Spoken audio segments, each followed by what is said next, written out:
सार्थ श्री गणेश पुराणम पूर्वार्ध भाद्रपद शुक्ल चतुर्थी प्रथम दिवस वक्रतुंड महाकाय सूर्यकोटी समप्रभ निर्विघ्नं कुरु मे देव सर्व कार्येषु सर्वदा. अध्याय पहिला. अगस्ती ऋषीने समुद्र पिऊन टाकला, त्याचप्रमाणे गणेशाचे नाम विघ्नरूप सागराचे शोषण करते. अशा ब्रह्मविद्या देणाऱ्या गणेशास मी नमस्कार करतो. ऋषी म्हणतात, हे बुद्धिमान सुता, तू वेदशास्त्र निपुण व सर्व विद्येचा सागर व उत्तम वक्ता आहेस. तुझ्याशिवाय आम्हाला दुसरा कोणी वक्ता दिसत नाही. आमचे अनेक जन्मांचे पुण्य म्हणूनच तुझ्यासारख्यांचे दर्शन झाले. आमचे जीवन, आमचे पितर, वेदशास्त्र अध्ययन, तपश्चर्या व आश्रम हेही पवित्र झाले. विस्तारपूर्वक आम्ही 18 पुराणे ऐकली. दुसरी पुराणेही ऐकण्याची आमची इच्छा आहे. या शौनकांच्या 12 वर्ष चालणाऱ्या ज्ञानसत्रात आम्ही निमग्न झालो आहो. तुझ्या कथारूप अमृतपाना वाचून दुसरे विश्रांतीचे स्थान नाही. सूत म्हणाले, हे महाभागांनो, पुण्यकर्म करणाऱ्या तुम्ही चांगला प्रश्न केलात. तुम्ही सर्व भूतमात्राविषयी समभाव ठेवता. तुमची मती लोकावर उपकार करणारीच आहे. हे ब्राह्मणांनो, कथा सांगताना मलाही आनंद वाटतो. म्हणून विशेष करून तुमच्यासारख्या साधू पुरुषांना मी कथा सांगेन. गणेश पुराण, नारदीय पुराण, नृसिंह पुराण इत्यादी दुसरी 18 उपपुराणे आहेत. त्यापैकी गणेश पुराण मी प्रथम सांगतो, कारण या मृत्यूलोकी गणेश पुराण ऐकावयास मिळणे कठीण आहे. या गणेश पुराणाचे केवळ स्मरण जरी केले तरी मानव कृतकृत्य होतो. याचा प्रभाव वर्णन करण्यास ब्रह्मदेव व शेषही समर्थ नाहीत. तुम्ही आज्ञा केल्यामुळे ते संक्षेपाने सांगतो. अनेक जन्माचे पुण्य गाठी असले तर हे पुराण ऐकावयास मिळते. पाखंडी व नास्तिक पापी लोकांना हे गणेश पुराण ऐकावयास मिळणार नाही. नित्य निर्गुण व अनादि अशा गणेशाचे यथार्थ वर्णन कोणालाही करता येणार नाही.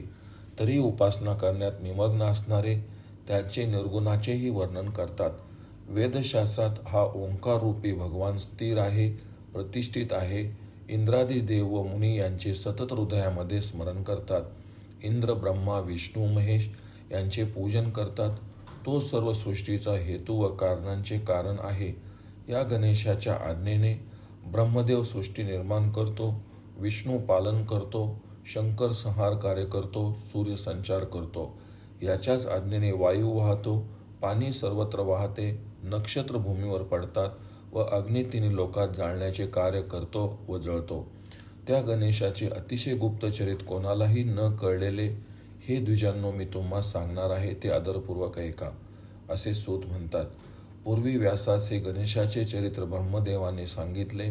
व्यासांनी भृगूस सांगितले व भृगूने सोमकांतास सांगितले. हे गणेशाचे उत्तम पुराण ऐकण्याची बुद्धी कोणास होते? ज्यांना व्रते, यज्ञ, तप, दान, तीर्थयात्रा यांच्यामुळे पुण्याच्या राशी लाभल्या आहेत. ज्यांची स्वतःच्या संसार, स्त्री, मुले, शेती इत्यादींचे ठिकाणी ममता नसते, असेच साधक मयुरेश प्रभूच्या कथा ऐकण्याकरता आदराने तयार होतात. सोमकांत राजाच्या कथेच्या प्रसंगाने या पुराणाचे महत्त्व ऐका. सौराष्ट्रातील देव नावाच्या नगरात सोमकांत नावाचा राजा होता. तो राजा वेद व शास्त्रांच्या अर्थाचे तत्व जाणणारा, धर्मशास्त्राच्या अर्थामध्ये तो तत्पर असे. सोमकांत राजा जाऊ लागला असता त्याच्या मागून 10,000 हत्ती, 20,000 घोडे, 60,000 रथारूढ पुरुष, असंख्य पायदळ, अनेक शस्त्रे धारण करणारे, धनुष्य धारण करणारे, 2 बाण भाते धारण करणारे वीर जात.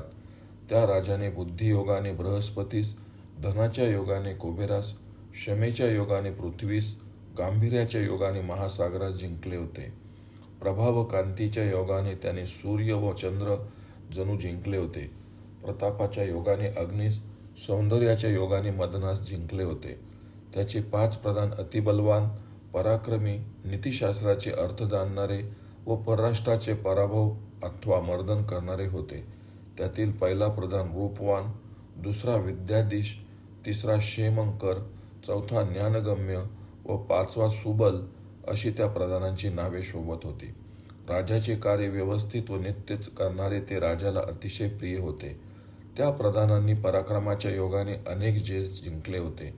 ते प्रधान अतिसुंदर व नाना प्रकारचे दागिने, भूषणे व वस्त्रे यांनी अलंकृत असत. त्या राजाची सुधर्मा नावाची गुणवान पत्नी होती.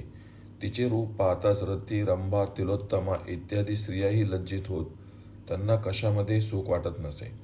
त्या राणीच्या कानामध्ये रत्नखचित सोन्याची सुंदर पांढरी शुभ्र कुंडले, गळ्यात सोने व मोत्याचे अलंकार व हार, कमरेला रत्नखचित कमरपट्टा, पायात रत्नांची नुपुरे, उत्तम अंगठ्या व अनेक प्रकारची मौल्यवान शस्त्रे धारण करणारी ती राणी परमेश्वराचे भजन व अतिथी पूजनही करीत असे. नेहमी पती सेवा व त्याच्या आज्ञेत राहणारी ती राणी होती. राजा व राणीस हेमकंठ नावाचा पुत्र होता. त्यांच्यात 10,000 हत्तीचे बळ असून तो बुद्धिमान, पराक्रमी व शत्रूस ताप देणारा होता. अशा प्रकारे सर्व राजांमध्ये असा तो सोमकांत राजा, धर्मकर्मात भजन करणारा, दाता व त्यागी अशा सोमकांताने इतर सर्व राजास वश केले होते. सूत म्हणतो, आता सर्व ऋषी सोमकांताचा दुष्परिणाम ऐकवत. सोमकांत राजा धर्मशील असूनही पूर्वकर्माच्या परिपाकामुळे त्याच्या शरीरावर अतिशय दुःख देणारे गलत कुष्ठ म्हणजे ज्यातून पाणी व रक्त वाहते असे कोड उद्भवले. यावरून असे दिसते की पूर्वी केलेले शुभ किंवा अशुभ कर्म प्राण्यास कधी सोडत नाही. जे कर्म ज्या अवस्थेमध्ये झालेले असते त्या अवस्थेमध्ये प्राणी त्या कर्माचे फल भोगतात हे सत्य आहे. ज्याप्रमाणे नौके वाचून समुद्रातून पोहत जाणारा त्या पाण्यात बुडतो त्याप्रमाणे तो सोमकांत राजा त्या दुःखरूपी सागरात बुडून गेला. सर्प डसला असता पुरुषास असह्य वेदना होतात त्याप्रमाणे त्या राजास असह्य वेदना सुरू झाल्या. त्याच्या शरीरावर अनेक जखमा होऊन त्यातून पू रक्त वाहू लागले. त्यात अनेक कृमी किडे निर्माण होऊन तो राजा अतिविवल झाला. सारांश, पंडुरोग झालेल्या रोगाप्रमाणे त्या राजाच्या हाडाचा पिंजरा फक्त शिल्लक राहिला. राजा चिंताक्रांत झाला. त्याच्या सर्व इंद्रियामध्ये पीडा होऊ लागली. तेव्हा प्रयत्नाने मनाचा निरोध करून त्याने प्रधानास बोलविले. चिंतातूर इंद्रियांना पीडा होत असलेला राजा मनाचा निरोध करून प्रधानाला म्हणाला, माझे राज्य, रूप, बल, जीवित व धनास धिक्कार असो. कोणत्या कर्मरूप बीजामुळे मजवर हे संकट आले आहे. मी कांतीने चंद्रात जिंकल्यामुळे सोमकांत झालो. मी साधू, दीन, दुःखी व इतरही अनेकांना पुत्राप्रमाणे वागविले व पाळले. घोर शत्रूंना मी बाणांनी जिंकले. मी सर्व पृथ्वी स्वाधीन ठेवली व परमात्मा सदाशिवाची उत्तम आराधना केली. दुष्टांची संगत केली नाही व चित्ताचा निग्रह केला. ज्या या शरीराने प्रिय सुखवासाचे सेवन केले ते शरीर दुर्गंधीने युक्त झाले आहे. माझे जीवन व्यर्थ होय, म्हणून मी सर्वांच्या परवानगीने वनात जाणार आहे. बुद्धिमान व पराक्रमी हेमकंठ नावाच्या माझ्या पुत्रास राज्याभिषेक करा व पराक्रमाने त्याचे संरक्षण करा. आता मी हे तोंड लोकांस दाखविणार नाही. मला राज्य, श्री, जीवित, संपत्ती इत्यादींचे प्रयोजन नाही. मी वनात जाऊन माझे हित करून घेणार. त्यावर सूत म्हणतात, याप्रमाणे बोलून पू, रक्त व घाम यांनी व्याप्त झालेला राजा उपटलेल्या वृक्षाप्रमाणे जमिनीवर पडला. तेव्हा अमात्य व स्त्रियांमध्ये मोठा कोलाहल झाला. एक क्षणभर लोकात हाहाकार उडाला. वस्त्राने घातलेला वारा, औषधीचा उपयोग व मंत्रांचे प्रयोग यांच्या योगाने त्यांनी राजास सावध केले. राजा स्वस्थ झाला तेव्हा अमात्य बोलला, हे महाराज, तुझ्या कृपेने इंद्राप्रमाणे सुख आम्ही भोगले. तेव्हा तुझ्या वाचून आम्ही कसे राहावे व पशुघातकांप्रमाणे जीवित कसे धारण करावे. धनवान, बलवान व शत्रुघातक असा तुझा पुत्र एकटाच राज्य करो. आम्ही सर्व सुखाचा त्याग तुझ्याबरोबर करून वनात येणार आहोत.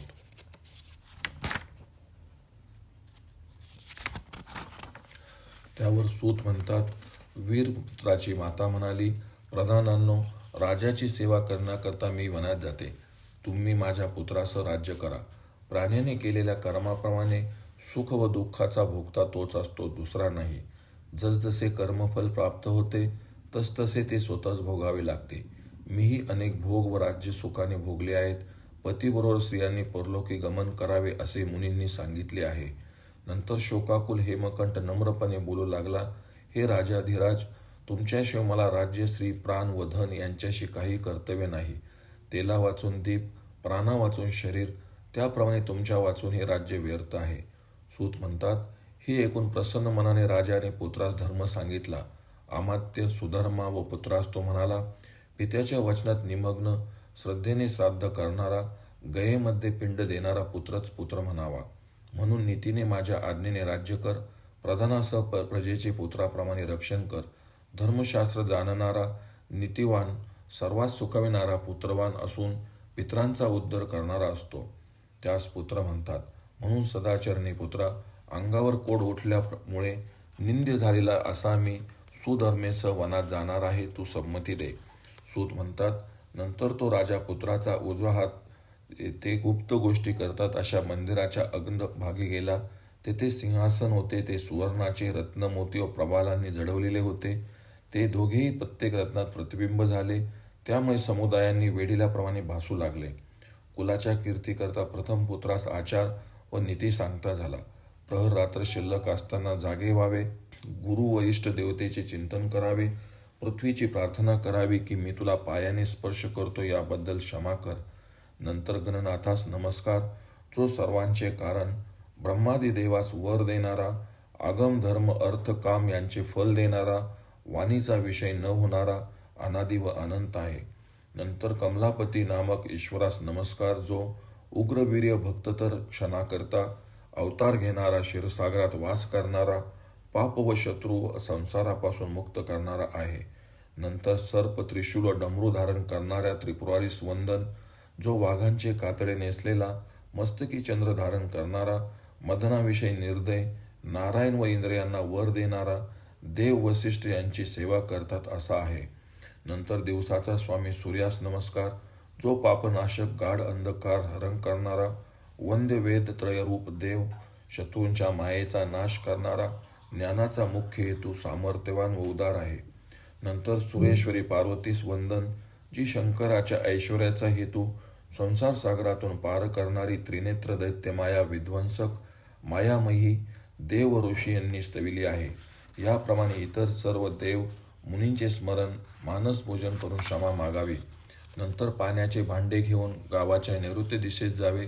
जाताना ब्राह्मणाने पांढरी माती, क्षत्रियाने लाल, वैश्य शूद्रांनी काळी माती बरोबर न्यावी. नदी तीरावरील नांगरलेली वारुळ व ब्राह्मणाचे घर या ठिकाणची माती घेऊ नये. गवत जमिनीवर पसरून दिवसा उत्तर व रात्री दक्षिणेकडे तोंड करून बसून मूत्रत्याग करावा. गृहस्थाश्रमी पुरुषाने प्रथम गुदद्वार, गवत, लाकूड इत्यादिकांच्या योगाने स्वच्छ करून नंतर 5 वेळा माती व पाण्याने धुवावे. नंतर 10 वेळा डावा हात, 7 वेळा दोन्ही हात धुवावे.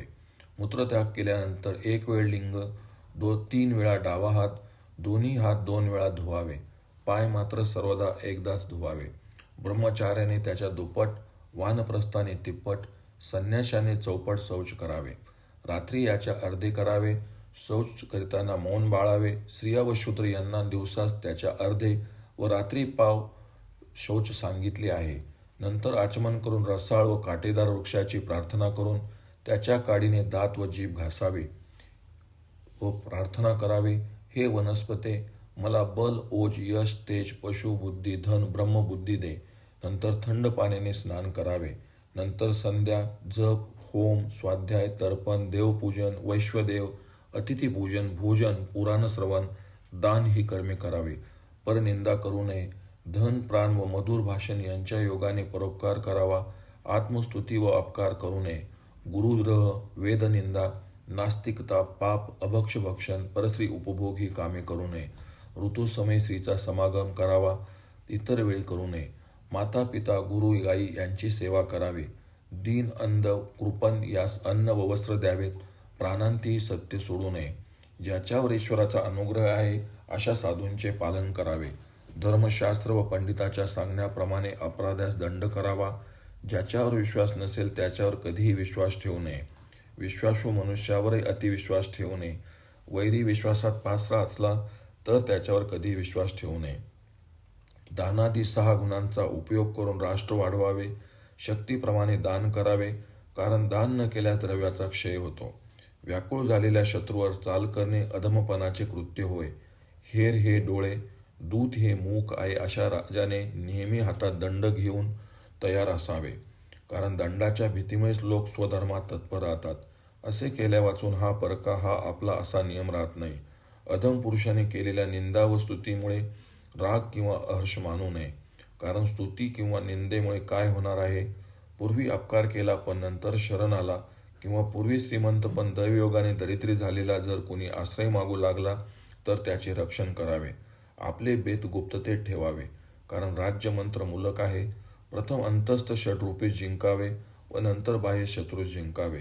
राजाने ब्राह्मणादिकांच्या वृत्तीचा पोट भरण्याचे साधन म्हणून प्रजा, देवता, बगीचे, औदुंबर, वड, पिंपळे इत्यादी पूज्य वृक्षांचा नाश करू नये.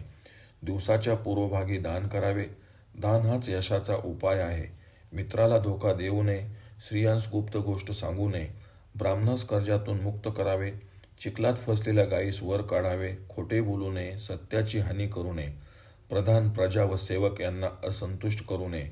ब्राह्मण व देवता यास सदा नमस्कार करावा. इत्यादी धर्म व नीतीच्या गोष्टी सोमकाने पुत्रास सांगितल्या. नंतर प्रधानास बोलवून सुमुहूर्त पाहून सर्व साहित्य तयार करविले. देशोदेशीच्या वेदवेत्या यज्ञामध्ये निष्ठा असणाऱ्या ब्राह्मणास, राजे लोकास, मित्र व जमातील प्रमुखास, शत्रूचा घात करणाऱ्या पुत्राचा राज्याभिषेक पाहण्यास बोलाविले. गणपती व इष्ट देवतेचे पूजन केले. प्रथम मातृका पूजन, नंतर पुण्याह वाचन, नांदी श्राद्ध करून ब्राह्मणास अन्नाच्या योगे तृप्त करून मंत्रघोषपूर्वक पुत्रास अभिषेक करविला. नंतर 3 मुख्यमंत्र्यास राजा म्हणाला, तुमच्या हातामध्ये हा पुत्र दिला आहे, याला स्वतःच्या पुत्रासारखे समजा. जशी माझी आज्ञा पाळलीत तशी जमातीतील प्रमुखासह याची आज्ञा पाळीत जा. गणेश पुराणाचा 3रा अध्याय संपूर्ण.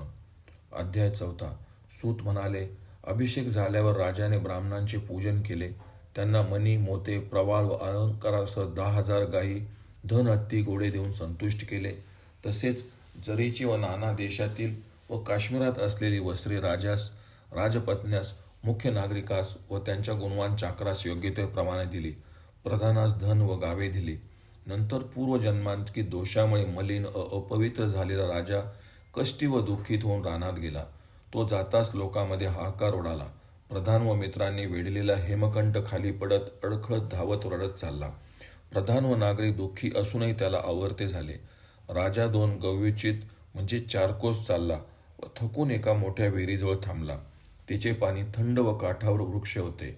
सर्व नागरिक, अमात्य व आप्त यांना राजा म्हणाला, दीर्घकाळ राज्य करणाऱ्या माझ्या हातून अपराध झाले असतील तर मला क्षमा करा. मी तुम्हास नमस्कार करतो. विनंती करतो की माझ्या पुत्रावर दया करा. सुदैवाने मी परत आलो तर माझ्याविषयीचा स्नेह कमी करू नका. तुम्ही सर्व स्त्री वृद्धादी परत जा. माझा पुत्र तुमचे रक्षण करील. तुम्ही निश्चित राहा. मला परवानगी द्या, म्हणजे मी स्वच्छ मनाने वनात जाईन, कारण तुम्ही परत गेल्यावरच माझे मन निश्चिंत होईल. एवढा उपकार करा. दुःखित झाल्यामुळे मी मरणाची इच्छा करीत आहे, तरी निष्ठुर होण्यास व बोलण्यास माझे मन धजत नाही. पूर्वजन्मीच्या पापामुळेच राज्य व हित करणाऱ्या लोकांचा वियोग होत आहे. पण मी काय करू? गलत कुष्ठाने मी व्याप्त झालो आहे. प्रत्येक जण आपण केलेले सुकृत व दुष्कृत भोगीत असतो. सूत म्हणाले, राजाचे वचन ऐकून त्याचे सुहृद मूर्छित होऊन पडले. कोणी दुःखित होऊन मस्तक पडू लागले. ज्ञानी व पंडित एकमेकांचे सांत्वन करू लागले. ज्याप्रमाणे स्वरूप ज्ञान झाले असता ज्ञानी योगी विषयापासून परत फिरतात, तसे कित्येक परत गेले. धीट लोक दुःख आवरून वनात जाण्यास उत्सुक, पण दुःखी सोमकंतास म्हणाले, ज्याप्रमाणे जल शीततेस, अग्नी उष्णतेस, समुद्र मर्यादेस व सूर्यप्रकाशास टाकीत नाही, त्याप्रमाणे आम्हास टाकणे तुला योग्य नाही. तुझ्याशिवाय नगरास कसे बरे परतावे? चंद्रा वाचून चांदण्याने भरलेले आकाश शोभत नाही, तसे तुझ वाचून नगर शोभणार नाही. 2-3 तीर्थे तुझबरोबर आम्ही येतो. तीर्थाचे सेवन केल्यामुळे तुझे शरीर कांतीयुक्त होईल. मग हर्षाने वाद्य व स्तुती पाठकासह नगरात जाऊ. हे ऐकून दुःख व क्रोधयुक्त राजा नमस्कार करून वारंवार असे नाही, असे करू नका असे म्हणू लागला.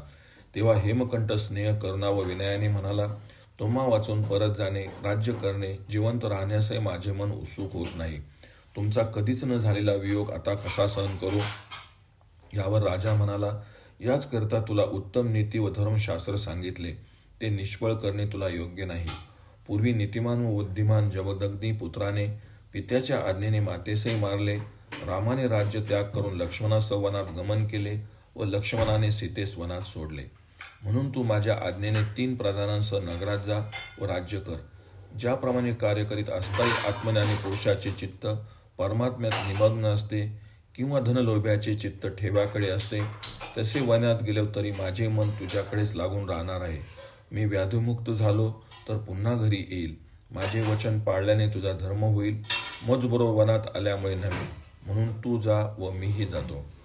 सूत म्हणतात, प्रधान नागरिक व पुत्र जाण्यास तयार झाले व राजास नमस्कार केला. राजाने आशीर्वाद दिला व परवानगी दिली.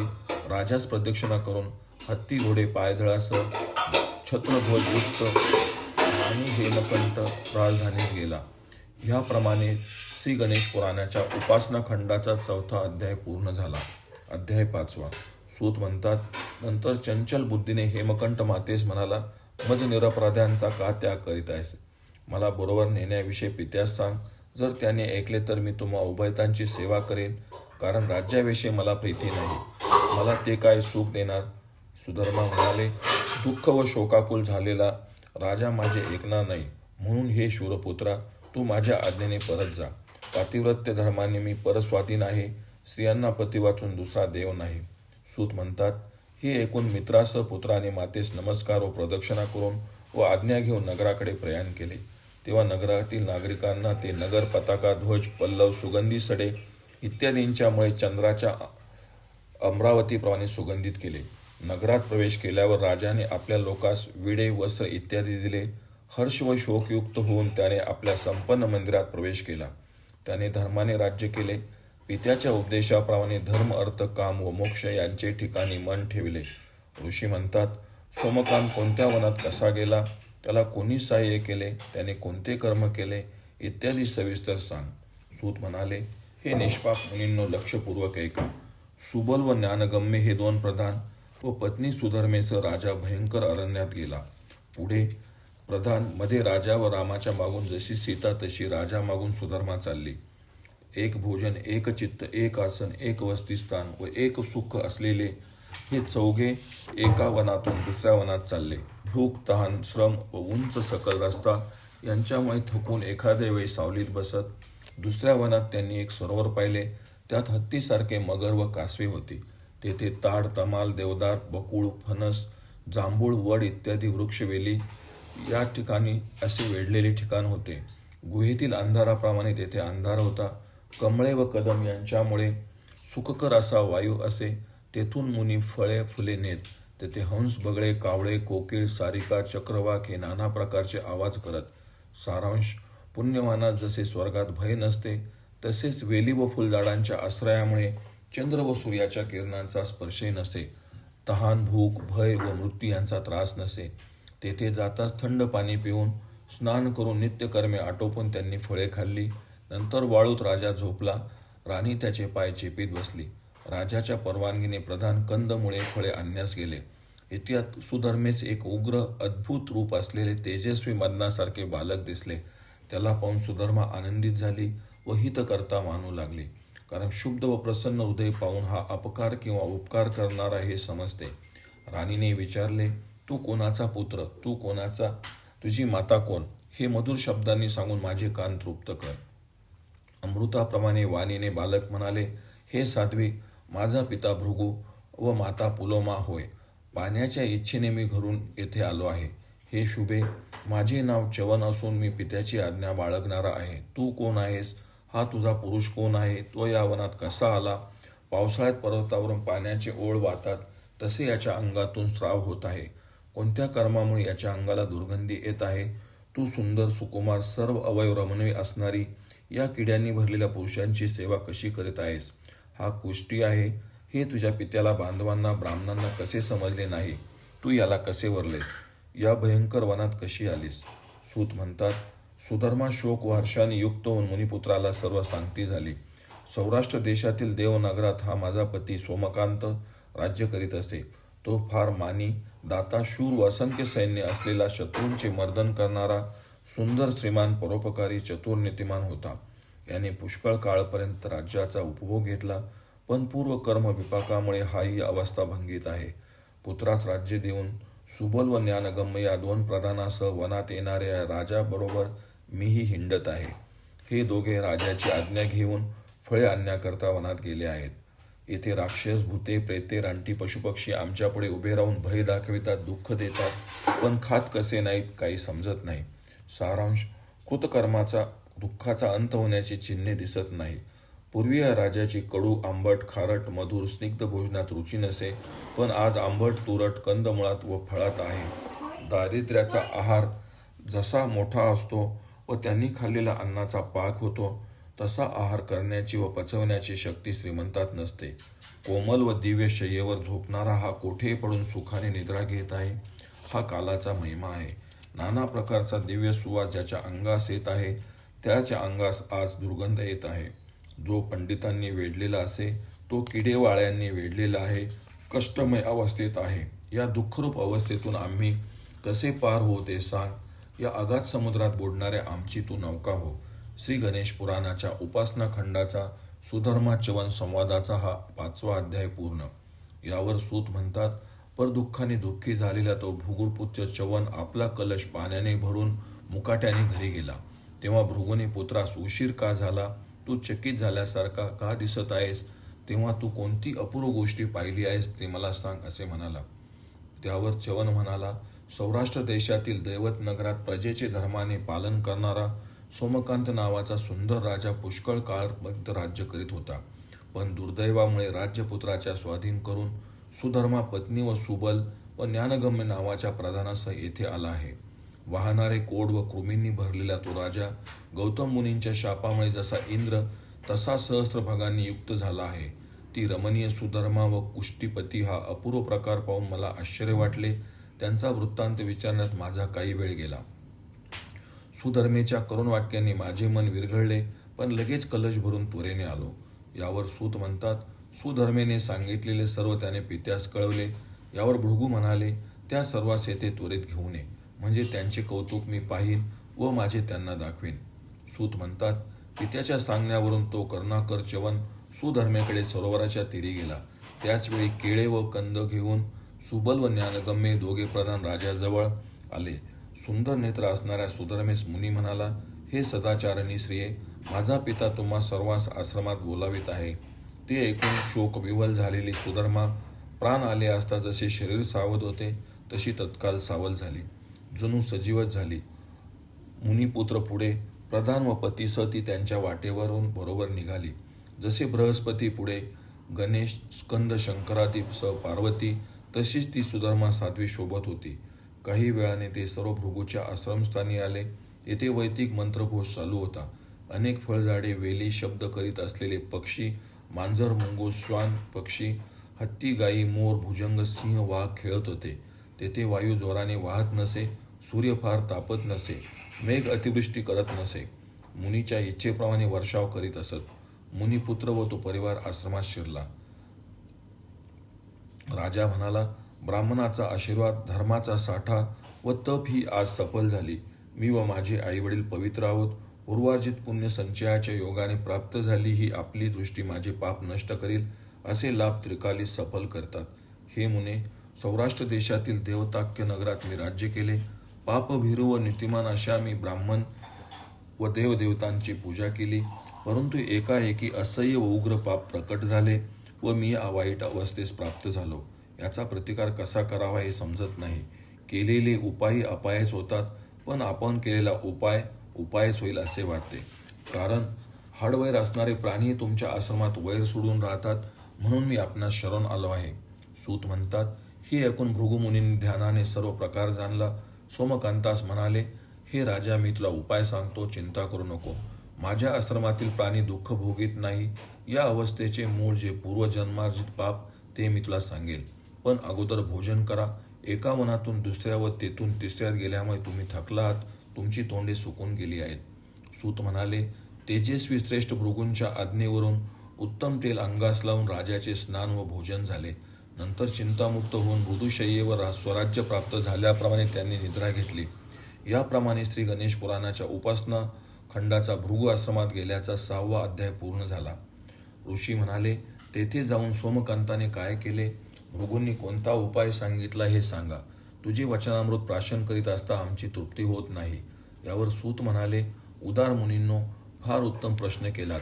तुम्ही ज्ञानसागर आहात. जो श्रोता किंवा वक्ता कथेचा शेवट लावत नाही, दुसरा लिहित असता वाचतो, पुस्तकांचे हरण करतो, शिष्य प्रश्न करीत नाही, जो गुरु विचारले असता सांगत नाही, ते सर्व मुके व बहिरे झालेले दिसतात. सोमकांताची कथा ऐका. रात्र संपली, दिवस उगवला. स्नान संध्या जप होम करून भृगुमुनी स्नान व जप केलेल्या पत्नी व मंत्र्यांसह येऊन बसलेल्या राजास पूर्वजन्माची कथा सांगते झाले. भृगू म्हणाले, विंध्य पर्वताजवळ कोल्हार नावाच्या नगरात चिद्रूप नावाचा धनवान वैश्य राहत होता. त्याची भाग्यवती पत्नी सुलोचना नावाची फार सुशील, दानशील, पतिवचना तत्पर अशी साध्वी होती. त्या उभयतांचा तू पुत्र झालास. तुझे नाव कामंद ठेवले. वृद्धाप काळामुळे परस्वाधीन झालेल्या त्या दोघांनी पुत्रावर फार प्रेम केले व लाड पुरविले. उत्साहाने व संपत्ती खर्च करून तुझा विवाह केला. हरिनाक्षी व सुकुमार अशी कुटुंबिनी नावाची तुझी पत्नी होती. ती कुटुंबिनी पतीवर अनुरक्त व देव अतिथी पूजक होती. अतिसुंदर उत्तम अशा कुटुंबिनीस 7 पुत्र व 5 कन्या झाल्या. पुष्कळ काळानंतर तुझा पिता मरण पावला, आई सती गेली. नंतर तू मित्रासह ऐश आरामात राहून द्रव्यनाश केलास. काही धन चोरीस गेले, काही नष्ट झाले, काही खाऊन संपवले. चिंतातूर झालेल्या पत्नीचे न ऐकता तू घर विकून टाकलेस. तुझ्या सांगण्यावरून बालकांना वाचविण्याकरता ती पित्याच्या घरी गेली. तेव्हा तू मद्यप्याप्रमाणे उन्मत्त, उच्छृंखल व माजलेल्या हत्तीप्रमाणे नगरात अननित कृत्य करू लागलास. परधन हरण करणारा व्याभिचारी, घरे फोडणारा परपीडक, जुगारी, मूर्तिमंत, पापाची खाणी, हिंसक व बला वाचून शूर असा तू झालास.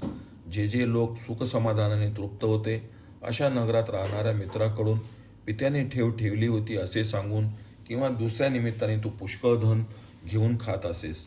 खोट्या शब्दा, स्त्री संवाद, खोट्या गोष्टीविषयी साक्ष देणे इत्यादीमुळे घरात शिरलेल्या भयंकर विषारी सर्पाप्रमाणे लोक तुला भिवू लागले. खिरीत पडलेल्या काट्याप्रमाणे असह्य झालेल्या तुला राजाज्ञेने लोकांनी नगराबाहेर घालविले. प्राणीघातक असा तू वनात राहू लागला व स्त्रिया, बालक, वृद्ध यास नित्य मारित असे. पण सिंहास पाहून जसा लांडगा किंवा हरून पळून जातो तसे बलवानास पाहून तू पळून जात असे. मासे, बगळे, कोंबड्या, लांडगे, हरिण, वानर इत्यादीस मारून खात होतास. सारांश, पापाचरणाने व्यर्थ देह पोषित होतास. भयंकर चोरास मिळवून पर्वताच्या गुहेतून सिंह, वाघ, कोल्हे इत्यादी प्राण्यास हाकलून लाकडे, माती, दगड यांच्या योगाने तू एक भव्य व एक कोस विशाल व चमत्काराने मंडित असे ग्रह बांधलेस. भ्यालेल्या पित्याने बालकासह तुझ्या पत्नीस तुझ्याकडे पोचविले. राजाच्या व लोकांच्या भीतीमुळे तू आपले घर गुहेत केले होतेस. अलंकार वस्त्राच्या योगाने तुझी पत्नी देवांगनेप्रमाणे व मुले तेजाने शोभत होतीस. तू चोरांच्या बरोबर राहत होतास. दीन लोकास मारून तू गुहेत घेऊन येत असत. तू चोरांच्या राजाप्रमाणे राहत होतास. एके दिवशी दुपारी गुणवर्धन नावाचा विद्वान ब्राह्मण तुला एकटाच भेटला. तू त्याचा उजवा हात धरून अडवलेस. तुझ्या दरडावण्यामुळे तो थरथर कापू लागला. तुला यम समजून तो मूर्छित झाला. लगेच सावध होऊन करुणापूर्ण शब्दांनी तुला बोध करू लागला. मी नूतन विवाहित, शांत व निरपराधी आहे. तू धनवान व भाग्यवान असताना मला मारण्याची इच्छा का करतोस? दुर्बुद्धी सोडून सुबुद्धी धर. माझी पहिली स्त्री निवर्तली. संतान वृद्धी करण्याकरता मी सुंदर, सदाचारणी, उदार गुणांची खान अशी दुसरी भार्या मोठ्या प्रयत्नाने मिळवली. माझ्या वाचून किंवा तिच्या वाचून आम्हा उभयतांचे जीवित व्यर्थ होणार आहे. तू माझा पिता व माता हो, कारण जीवदान देणारा व भयापासून सडवणारा पिता होय असे शास्त्रात सांगितले आहे. द्विज किंवा शरणागतांचे रक्षण चोरही करतात, म्हणून मला मारू नकोस. नसता 1000 कल्पांपर्यंत तू नरकात पडशील. स्त्री, पुत्र, मित्र हे सर्व भोग भोगणारे आहेत, पापाचे भागीदार नाहीत. हे सुख भोगशील व तुझ्याशी प्रतारणा करशील. तू अनेक जन्माचे पाप फल भोगशील. यावर भृगुऋषी म्हणाले, ब्राह्मणाचे दीन भाषण ऐकूनही तुझे वज्रावरून कठोर हृदय द्रवले नाही. हजारो मानव प्राण्यांची हिंसा केल्यामुळे तुझे मन निष्ठुर झाले होते. चोर म्हणाला, हे ब्राह्मणा, अयोग्य पुरुषापुढील पांडित्याप्रमाणे किंवा पालथ्या घागरीवरील पाण्याप्रमाणे तुझी वाक्ये निरुपयोगी आहेत. अरे, माझी ही मूर्खमती कुठे व तुझा उपदेश कुठे? दारुड्यास तत्वज्ञान रुचत नाही, तसा आता तुझा उपदेश मला रुचत नाही. कामातुरास भीती व लज्जा नसते, तसे द्रव्यात आसक्त झालेल्यास पिताबंधू इत्यादी विचार नसतो. कावळ्यामध्ये शुद्धी, जुगाऱ्यामध्ये सत्य, नपुंसकात धैर्य, सर्पामध्ये क्षमा, स्त्रियामध्ये कामशांती तू कधीतरी पाहिली आहेस काय? विधा, त्याने तुला माझ्याकडे पाठविले, यास्तव मी तुला कधी सोडणार नाही. यावर भृगू म्हणतात, असे बोलून उजव्या हातातील शस्त्राने मांजर उंदराची मान मोडते, तसे तू त्याचे मस्तक तोडलेस. ह्याप्रमाणे तुझ्या हातून घडलेल्या ब्रह्महत्या, विशेषतः स्त्रिया, बालके, वृद्ध, प्राणी यांच्या हत्यांची संख्या करता येणे येथे शक्य नाही. कारण दुसऱ्या पातकांची गणना करणारा पापभागी होत असतो. पुष्कळ काळानंतर म्हातारपणामुळे तुला कफ, अशक्तता, घाम, खोकला, कंप, व्याधी आले. तू बसलास तर तंद्री येईल, पण अंथरुणावर पडताच ती तुला सोडी. तुझे पुत्र, सेवक, मित्र, कन्या, नातू इत्यादिकही तुला अनादर करू लागले. तुझा हित करता एक ब्राह्मण तू अरण्यात राहणाऱ्या मुनींना बोलावण्यास पाठवलास. भीतीमुळे ते तुझ्याजवळ आले. तेव्हा त्यांना नमस्कार करून माझ्याकडून दाने घ्या असे म्हणालास. ते म्हणाले, तुझ पतितांची दाने आम्ही घेणार नाही, कारण याजन, अध्यापन, योनिसंबंध, भाषण, बरोबर जाणे, आसन, भोजन यांच्या योगाने एकाचा दोष दुसऱ्यात जातो. असे बोलून ते आश्रमात गेले व स्नान करून पवमानाचा जप केला. रोगामुळे आपले लोक व ब्राह्मणांनी सोडल्यामुळे तुला फार पश्चाताप झाला. अमूल्य धातू, रत्ने व विपुल धनाचे योगाने जीर्ण देवालयाचा उद्धार करण्याची उत्कृष्ट वासना तुला झाली. वनात एका जीर्ण देवालयात अनादी श्रेष्ठ व शुभ गणेश मूर्ती आहे असे ब्राह्मणांनी तुला सांगितले. विशाल 4 द्वारे, 4 शिखरे, अनेक खांब, सुंदर पटांगण, फुले व फळझाडे, 4 सुंदर विहिरींनी शोभत असलेले मंदिर निर्माण करण्यात तुझे द्रव्य खर्च झाले. काही द्रव्य स्त्री, पुत्र, बांधव यांनी हरण केले. नंतर तू मृत झाल्यावर यमदूतांनी तुला बांधून चाबुकाने पुष्कळ मार दिला. सर्वांगास काटे टोचून बाजूने काढले. नरकात पू व रक्ताच्या चिखलात तुला बुडविले.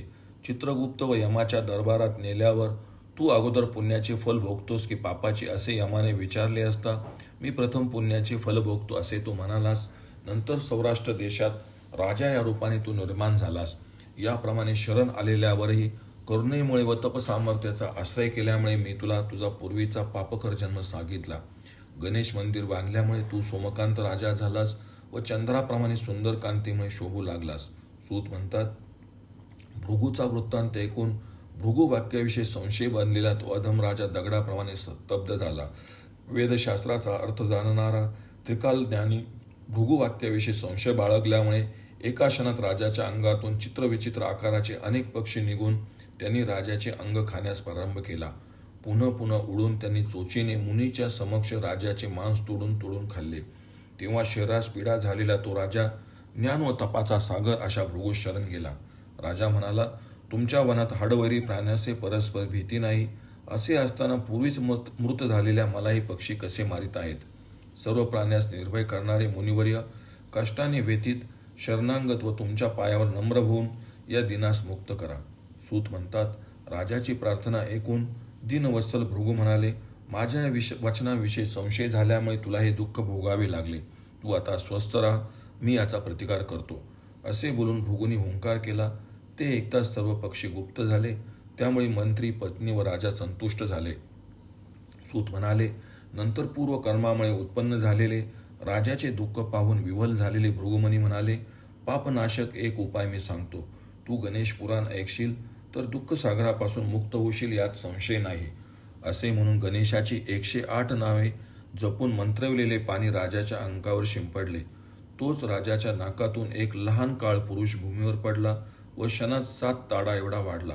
त्याचे मुख पसरलेले, प्रचंड जीभ, लाल डोळे, दीर्घ बाहू व भयंकर जटाधारी होता.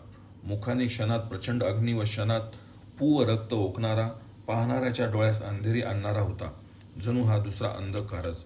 दाढाखात होत असलेल्या आवाजाने 10 दिशा भरून सोडणाऱ्या त्यास पाहून सर्व आश्रमवासी पळून गेले. भृगू त्यास जाणीत होता तरी राजाच्या समक्ष त्याने विचारले, तू कोण आहेस? तुझे नाव काय आहे?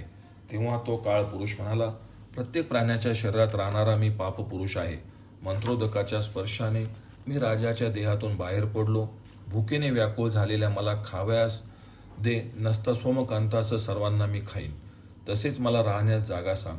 मुनी म्हणाले, सुकलेल्या आंब्याच्या झाडाच्या ढोलीत राहा, खाली पडलेली पाने खा, नसता मी तुझे भस्म करीन. हे माझे बोलणे खोटे होणार नाही.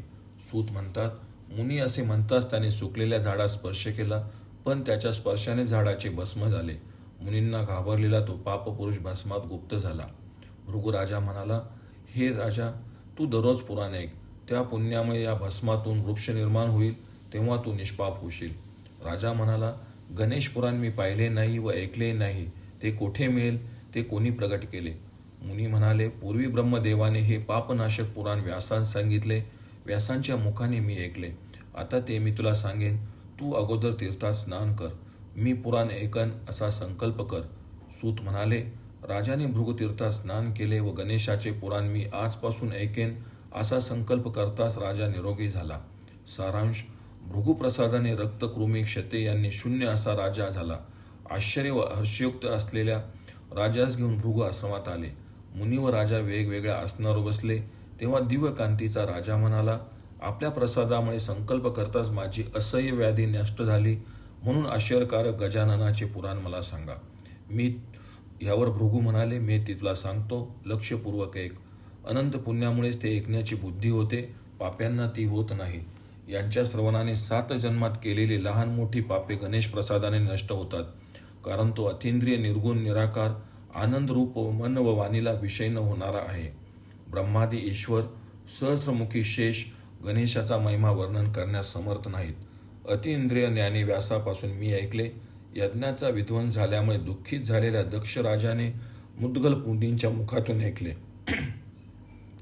गणेशाची भक्ती करीत असलेल्यांनाच हे पुराण सांगावे, अभक्तांना सांगू नये. सर्वच जर गणेश भक्त करू लागले तर विघ्न समुदायांनी कुठे जावे? नाना प्रकारच्या विरापासून उत्पन्न होणाऱ्या दुःखांचा अनुभव कोण घेईल? त्रिकाळ ज्ञानी व्यासांनी वेदार्थ ज्ञानशून्य, वेदाध्ययन रहित, वर्णाश्रमाचारशून्य, जातीसंकर करणारे कुटील पापी लोक कलियुगात होणार आहेत हे जाणून पूर्वी हे पुराण केले. तशीच त्यांनी धर्मरक्षणार्थ 18 पुराणे व तितकीच उपपुराणे रचली. त्यापासून लोकास ज्ञान होऊन गणेश स्वरूप समजले. गणेश पुराणाचा 9वा अध्याय समाप्त. भृगु म्हणतात, नारायणाचा अंश, त्रिकालज्ञ, वेदशास्त्रांचा अर्थ व तत्व जाणणाऱ्या व्यासांनी वेदांचे 4 भाग करून अर्थाचे ज्ञान व्हावे म्हणून विद्यामदाने गर्वयुक्त होऊन पुराणे करण्यास प्रारंभ केला. पण समाप्तीचे साधन जे मंगल ते प्रारंभी केले नाही. गणेश स्तुती व नमनही केले नाही. याप्रमाणे अनेक विघ्नामुळे ते पराभूत झाले. त्यांना कोणताच विषय आठवेना. लौकिक अलौकिक नित्य नैमित्तिक स्रोत स्मार्तादी कर्मामध्ये वेदशास्त्राचे व्याख्याते सर्वज्ञ असूनही त्यांना भ्रांती पडली. औषधी मंत्रामुळे ज्यांचे वीर्य नष्ट झाले अशा सर्पाप्रमाणे ते स्तब्ध झाले. असे होण्याचे कारणही समजले नाही. अंतःकरणात विस्मय व लज्जा उत्पन्न होऊन ते पूज्य भावनेने ब्रह्म देवास विचारण्यास सत्य लोकी गेले. देवगण देवर्षी ब्रह्मदेवास त्यांनी नमस्कार केला. ब्रह्मदेवाने त्यांचा सत्कार केला. ते शुभ आसनावर बसले. हाताने ब्रह्मदेवाच्या पायास स्पर्श करून त्यांनी नम्रपणे विचारले. व्यास म्हणाले, दैवामुळे हा काय अद्भुत प्रकार घडला. कलियुगात लोक ज्ञान व आचारशून्य, कर्मजड, नास्तिक, वेदनिंदक होतील हे जाणून माझ्या वाक्यावरून लोक विक्षी व निषेध जाणतील असे समजून वेदांचे अर्थरूप जी पुराणे ती करण्यास मी सिद्ध झालो. पण माझेच ज्ञान नष्ट झाले. मी एखाद्या मत्त पुरुषाप्रमाणे भ्रांत झालो. असे होण्याचे कारण कळत नाही व स्फूर्तीही होत नाही. म्हणून याचे कारण व स्फूर्ती कशी होईल ते जाणण्याकरता मी येथे आलो आहे. तूच वाचून कोणास शरण जावे? तू सर्वज्ञ व सर्व करता आहेस. नारायण स्वरूप अशा मलाही भ्रांती होण्याचे कारण काय ते सांगा. यावर सूत म्हणाले, ही विचार ऐकून ब्रह्मदेव हसत त्या नम्र झालेल्या मुनीस म्हणाले, कर्माची गती सूक्ष्म आहे. याकरता बरे वाईट जे काही कर्तव्य असेल ते विचार करून करावे. कारण भलत्याच मार्गाने कर्म करणाऱ्या पुरुषाला भलतेच फळ मिळते. बुद्धी, युक्ती, आर्जव यांच्या योगाने बुद्धिमानाने लहान मोठी कार्य साधावीत, गर्वाने किंवा मत्सराने नव्हे. गरुडास गर्वामुळेच वाहन व्हावे लागले. धृतराष्ट्राने मत्सरामुळे सर्वच घालविले. पूर्वी परशुरामाने मत्सरामुळे सर्व क्षत्रियांचा नाश केला. जो गणेश आदि व अंत यांनी रहित, जगाचा करता, पालक, आधार, भक्तावर अनुग्रह करण्याकरताच व्यक्त, कर्तुम अकर्तुम अन्यथा कर्तुम, ज्यांच्या आज्ञेत इंद्र, विष्णू, शिवादी सर्व राहतात, भक्तांचे विघ्न हरणारा, अभक्तास विघ्न देणारा, अशा गणेशाविषयी विद्येच्या बलाच्या जोरावर तू गर्व केलास. मी सर्वज्ञ आहे या अभिमानाने तू गणेश पूजन, स्मरण, न्यासादी केले नाहीस. यास्तव तुला भ्रांती पडली. सर्व कार्याच्या आरंभी, ग्रहाधिकातीत प्रवेश करताना किंवा बाहेर जाताना, तसेच स्रोतस्मार्थ कर्मात स्मरण न केल्यास जो विघ्न निर्माण करतो तो परमानंद, परमगती, परब्रह्म आहे. त्या गजाननास हे वत्सा तू आदरपूर्वक शरण जा. तो प्रसन्न झाल्यास तुझे इष्ट पूर्ण करील व अपेक्षा हजारो वर्षांनी तुझी इच्छा पूर्ण होणार नाही अशी ती पूर्तता करील. व्यास म्हणाले, हा गणेश कोण आहे? याचे रूप कसे आहे? याचे ज्ञान कसे होते? पूर्वी हा कोणावर प्रसन्न झाला होता? याचे अवतार किती आले? या अवतारांनी कोणते कार्य केले, पूर्वी याचे पूजन स्मरण कोणी कोणत्या वेळी केले, हे सर्व कृपा करून मला सांगा. भृगु ऋषी म्हणाले, मी क्रमाने तुला सर्व सांगतो. असे ब्रह्मदेव म्हणाले. गणेशाचे अनंत मंत्र आहेत, म्हणून शीघ्र सिद्धी देणाऱ्या त्या देवाची उपासना मी तुला सांगतो. गणेशाच्या आगमनामध्ये 7 कोटी मंत्र आहेत. त्या सर्वांचे रहस्य शंकरासो थोडे थोडे मलाही ठाऊक आहे. त्यातील 6 अक्षरी व एकाक्षरी मंत्र श्रेष्ठ आहेत. त्यांच्या केवळ स्मरणाने सर्व सिद्धी हाती येतात. त्यांच्या उपासनेने जे साधक जीवनमुक्त होतात तेच धन्य, पूज्य व देवासही वंद्य होत. या सिद्धी गणेश उपाकाच्या दासी होतात. श्रद्धावान गणेश भक्त इच्छेप्रमाणे विहार करणारे सर्वज्ञ व नाना रूपाचे होतात. ज्यांच्या मनात भक्तीचा लेशही नाही त्यांचा जन्म व्यर्थ होय. गजाननाविषयी विमुख असणाऱ्यांची तोंडही पाहू नये, कारण अशांच्या दर्शनाने पदोपदी विघ्न येतात. पण गणेश उपासकाचे दर्शन घेतल्याने ही सर्व नाहीशे होतात. सर्व भूतेही नमस्कार करतात. मी तुला शुभ एकाक्षरी मंत्र सांगतो. त्याच्या अनुष्ठानानेच तुला इष्ट अर्थाची प्राप्ती होईल. शंकराने सांगितल्याप्रमाणे तुला अनुष्ठान सांगतो. स्नान करून धुतलेले वस्त्र नेऊन खाली कुश व त्यावर चर्म, त्यावर वस्त्र अशा आसनावर बुद्धिमान साधकाने बसून भूतशुद्धी आणि प्राणांची स्थापना करावी. शरीराच्या आत व बाहेर मातृकांचा न्यास करून मनामध्ये मूलमंत्राचा जप करीत प्राणायाम करावा. यथाविधी शास्त्रात सांगितलेल्या मंत्रसद्धेची उपासना करून निश्चल मनाने पायापासून मस्तकापर्यंत देवांचे ध्यान करून शांतपणे मानस पूजा करावी व पुरश्चरण पद्धतीने यथाशक्ती जप करावा. वर देण्याकरता गजानन अनुकूल होईपर्यंत व स्वरूप दाखवेपर्यंत जपात तत्पर असावे. भृगु म्हणाले. असे बोलून शुभ दिवस पाहून गणेशाची प्रतापी व श्रेष्ठ मंत्र ब्रह्मदेवाने भ्रमिष्ठ झालेल्या व्यासास शिकवला. ब्रह्मदेव म्हणतात, वर देण्याकरता आलेल्या कोटी सूर्याप्रमाणे तेजस्वी गणेशास पासील तेव्हा चित्त स्थिर कर व हे गजानना, माझ्या हृदयामध्ये तू सदा स्थिर हो असा वर माग. तो तुला वर देईल. तो हृदयात स्थिर झाला की तुला दिव्य ज्ञान प्राप्त होईल. तू त्रिकाल ज्ञानी होशील. भ्रांती सोडून नाना ग्रंथ करशील. व्यास म्हणाले, हे पितामह, तू उपदेश केल्यामुळे माझी भ्रांती गेली. मी अनुष्ठान करील. ब्रह्मदेव म्हणाले, एकांत व निर्जन स्थळी बसून गजाननाचे स्मरण करीत अनुष्ठान कर. नास्तिक, निंदक, क्रूर, आचार शून्य व दुष्टांना हा मंत्र सांगू नकोस. पण शरणागत, भक्तियुक्त, श्रद्धाळू, नम्र, दयाळू अशास हा मंत्र स्पष्टपणे सांग. अनाधिकारी पुरुषास हा श्रेष्ठ मंत्र सांगितला तर सांगणाऱ्याच्या 10 मागच्या व 10 पुढच्या वंशजास नरकात पाडतात. जो याचा भक्तिपूर्वक जप करतो त्याला इष्टफल, पुत्र, पौत्र, धनधान्य मिळते व एकदंताच्या प्रसादाने ज्ञान प्राप्त होऊन या लोकी सर्व भोग भोगून मरणानंतर मुक्त होतो. सूत म्हणतात, ब्रह्मदेवाचे वचन ऐकून हर्षित झालेल्या मुनीने विचारले. व्यास म्हणाले, तुझे वचनामृत ऐकून मला धारणाशक्ती प्राप्त झाली आहे. यास्तव मी तो श्रेष्ठ मंत्र ऐकण्याची इच्छा करतो. या मंत्राचा जप कोणी केला, सिद्धी कोणी मिळवली हे सांग. तूच वाचून माझा कोणी गुरु नाही. भृगु म्हणाले. ब्रह्म नम्र झालेल्या व्यासाला म्हणाले, छान प्रश्न केलास. सांप्रत तू पुण्यवान झाला आहेस, कारण अपुण्यवानाची कथा ऐकण्यात रुची नसते. गणेश उपासना मार्गाचे मी ज्ञान करून देतो, कारण प्रेमळ व बुद्धिमान शिष्यापासून गुप्त ठेवण्यासारखे काहीच नसते. हा गणनायक ओंकार रूपी आहे. निर्विघ्नतेची इच्छा करणारे या विनायकाचे सर्व कार्यामध्ये पूजन करतात, कारण ते न केल्यास तो विघ्न करतो. ओंकार बीजरूप व ओंकार पल्लवयुक्त मंत्र सर्व वेदांमध्ये सांगितले आहेत. त्या वाचून जितके मंत्र आहेत ते सर्व निष्फल आहेत.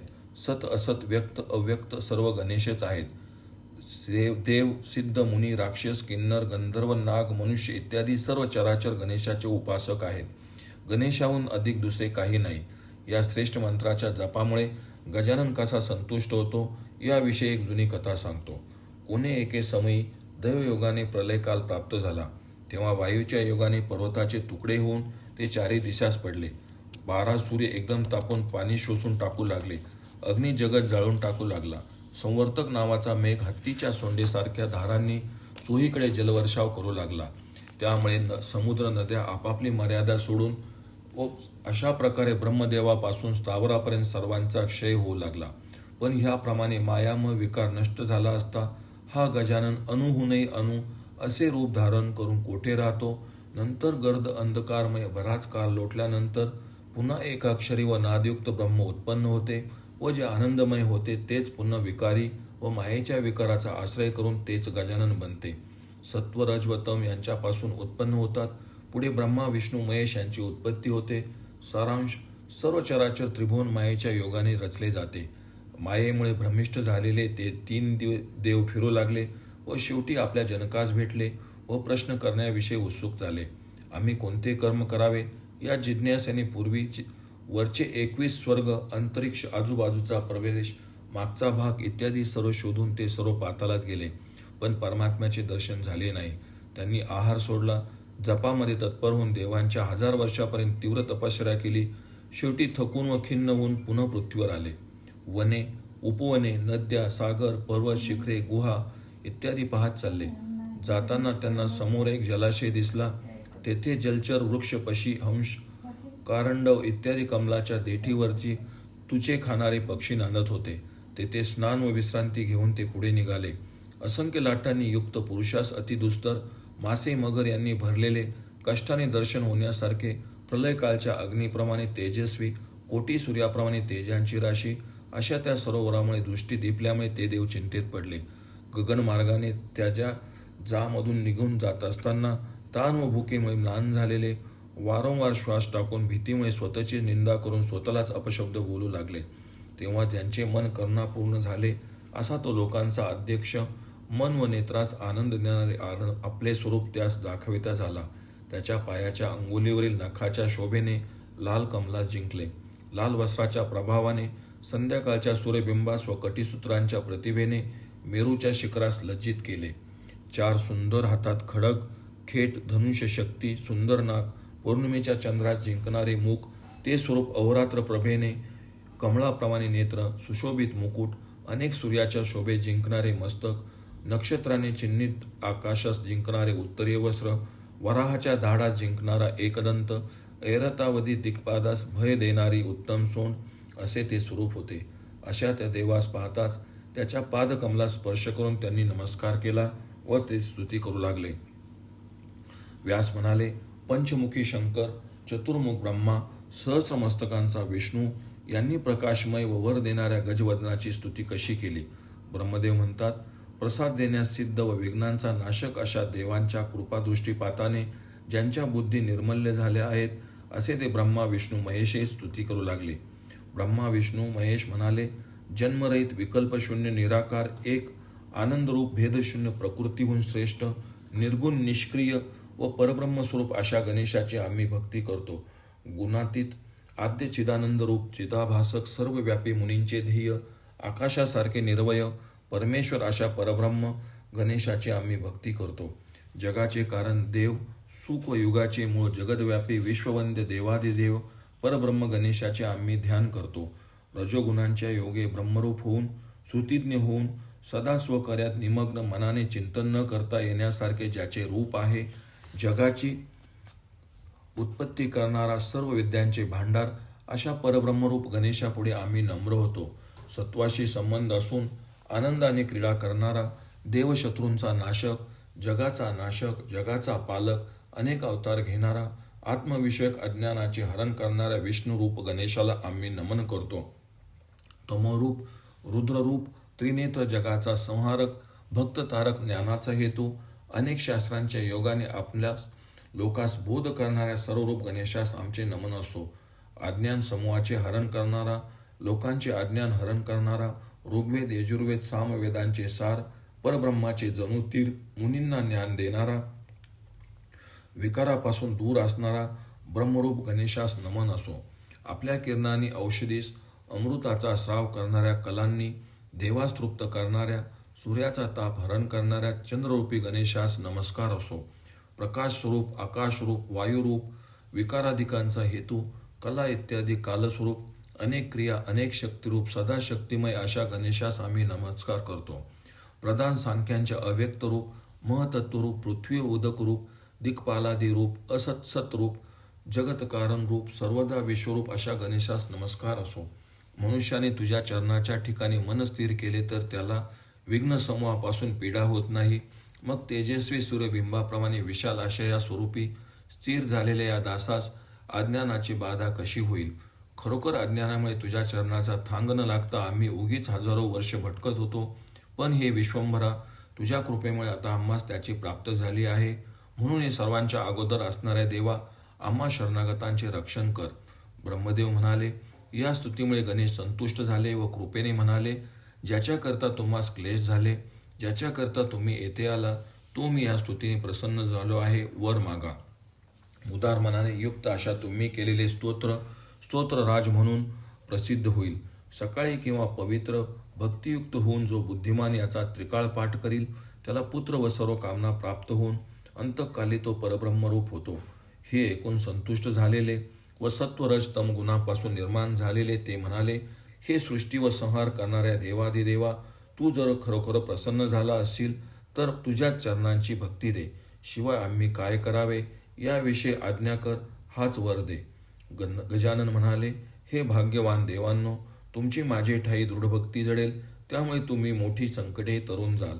तुमच्या प्रसिद्धीकरता मी निरनिराळी कामे सांगतो. रजोगुणापासून उत्पन्न झालेले ब्रह्मदेव सृष्टीकर्ता, सत्वगुणी विष्णू पालन करता, तमोगुणी शंकर संहार करता होईल. ब्रह्मदेव पुढे म्हणाले, नंतर गणेशाने मला वेद, शास्त्रे, पुराणे सृष्टी करण्याचे सामर्थ्य दिले व अनेक विद्या दिल्या. विष्णूस योग सामर्थ्यामुळे स्वच्छंद रूपता व शंकरास एकाक्षरी व षडाक्षरी मंत्र, सर्व आगम संहार शक्ती दिली. नंतर मी ब्रह्मदेव खिन्न होऊन हात जोडून म्हणालो, ज्याने स्मरणशक्ती ग्रहण केलेली नसते, त्याला जसे वाच्य अवाच्य समजत नाही, तसे अनेक प्रकारच्या सृष्टीस कधीही न पाहिलेला मी सृष्टी कशी करू व प्रभूची आज्ञा तोडण्यास मी तयार कसा होऊ. सारांश, एकीकडे आड व एकीकडे वीर अशी स्थिती मला प्राप्त झाली आहे. तेव्हा मला दिव्य दृष्टी देऊन गणेश म्हणाले, हे ब्रह्मदेवा, माझ्या शरीराच्या आत व बाहेर भ्रमण करणारी अनेक ब्रह्मांडे पहा. त्यावर ब्रह्मदेव म्हणाले, नंतर गजाननाने आपल्या श्वासवायूबरोबर मला आपल्या पोटात नेले. तेथे ज्याप्रमाणे औदुंबर वृक्षावर अनेक उंबरे लागलेली दिसतात किंवा त्यात अनेक किडे दिसतात, त्याप्रमाणे मी अनेक ब्रह्मांडे पाहिली. त्यापैकी एक ब्रह्मांड फोडून त्यातील सर्व सृष्टी मला पुन्हा पुन्हा दाखवली. तेथे दुसरा ब्रह्मदेव, विष्णू, शिव, सूर्य, वायू, वने, नद्या, मनुष्य, पर्वतादी सारांश, भूमीतून उगवणारे उद्वीज, गर्भवेष्टनातून निघणारे जारज, मनुष्यादी प्राणी, घामापासून होणारे ढेकूण, उवा इत्यादी प्राणी, अंड्यातून निघणारे पक्षी, तसेच पृथ्वी, सप्तपाल, लोक व चराचर रूप सर्व विश्व पाहिले. जे जे अंडे फोडून मी पाहिले त्यात त्यात हाच प्रकार दिसला. तेव्हा पूर्वीप्रमाणे पुन्हा भ्रम झाला व निर्णय करता आला नाही. तेथे उभा राहण्यास किंवा आपल्या कमलासने निघून जाण्यासही मी समर्थ झालो नाही. तेव्हा मी तेथे बसून गजाननाची स्तुती केली. हे देवाधिदेव गणेशा, तुझ्या अंगातील ब्रह्मांडाची गणना करता येणार नाही. तुला नमस्कार असो. आकाशातील नक्षत्रे, सागरातील जलचर, वाळूची गणना कोण करणार. तुझे पादकमल पाहून मी भ्रांत झालो आहे. याविषयी मला मुळीच लज्जा वाटत नाही. तू ज्ञानसागर प्रसन्न झाल्यावर त्यापुढे मोक्षही तुच्छ आहे. मग अज्ञानाची काय कथा. तुझ्या उदरात नाना पदार्थांनी युक्त असा ब्रह्मांड समुदाय पाहिला. आता येथे राहण्यास किंवा बाहेर जाण्यासही मी समर्थ नाही. यास्तव मी तुझ वाचून अन्य कोणत्याही देवास शरण जात नाही. प्रसन्न झालेल्या गजाननाने खिन्न झालेल्या मला नाकातून बाहेर काढून टाकले. माझ्या अनुयायी हरी व तमोगुणी शिवास बाहेर काढले. ते दोघांच्याही त्यांच्या अंगावर मोठ्या आनंदाने झोपले. 14,000 ब्रह्मांडे पाहिल्यानंतर ब्रह्मदेवाने काय केले, गजाननाची आज्ञा झाल्यानंतर त्याने सृष्टी कशी रचली, यावर भृगु ऋषी म्हणाले, शास्त्रे, वेद, पुराणे, आगम मी जाणतो असे म्हणून ब्रह्मदेव गर्व संपन्न झाला. मी ज्ञानी, अपरोक्ष साक्षात्कारी, शाप अनुग्रहयुक्त करण्यास समर्थ आहे. ब्रह्मांडे व सृष्टीची रचना मी पाहिली. आता सृष्टी करणे मला अशक्य वाटत नाही. तेव्हा सृष्टी करता सर्व सामुग्री असूनही ब्रह्मदेवास हजारो विघ्ने उपस्थित झाली. ज्याप्रमाणे पुष्परसाने मत्त झालेल्या मधमाशा मधाच्या पोळास आच्छादित करतात, त्याप्रमाणे ही भयंकर विघ्ने ब्रह्मदेवास वेढून उभी राहिली. काहींना 3 डोळे, 5 हात, विहिरीप्रमाणे मुखे, 7 हात, 3 पाय, 6 पाय, 5 पाय, 7 किंवा 10 मुखे, ताडाप्रमाणे दात, नाना रूपांचे बलवान अशा विघ्नांची संख्या करता येत नव्हती. त्यांचे नाना प्रकारचे आवाज ऐकून मी थरथर कापू लागलो.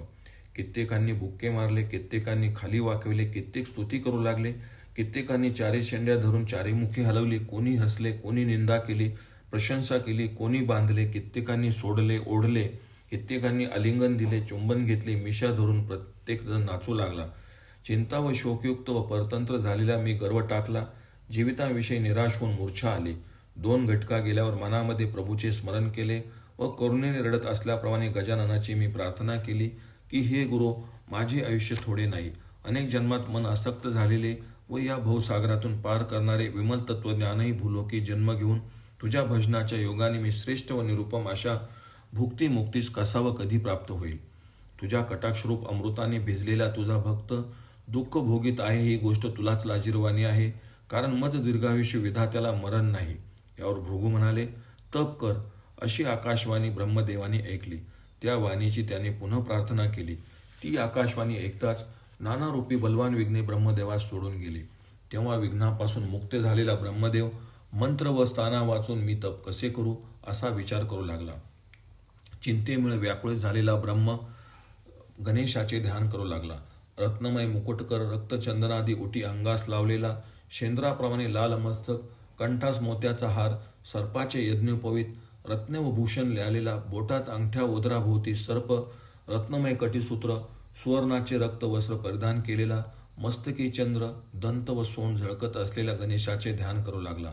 तेव्हा आकाशातून वटवृक्ष पहा असे वचन निघाले. ते ऐकून ब्रह्मदेवास पुन्हा चिंता पडली. भृगू म्हणाले, ब्रह्मदेव व्यासास पुन्हा कथा सांगू लागले. तीच कथा सांगतो ती ऐक.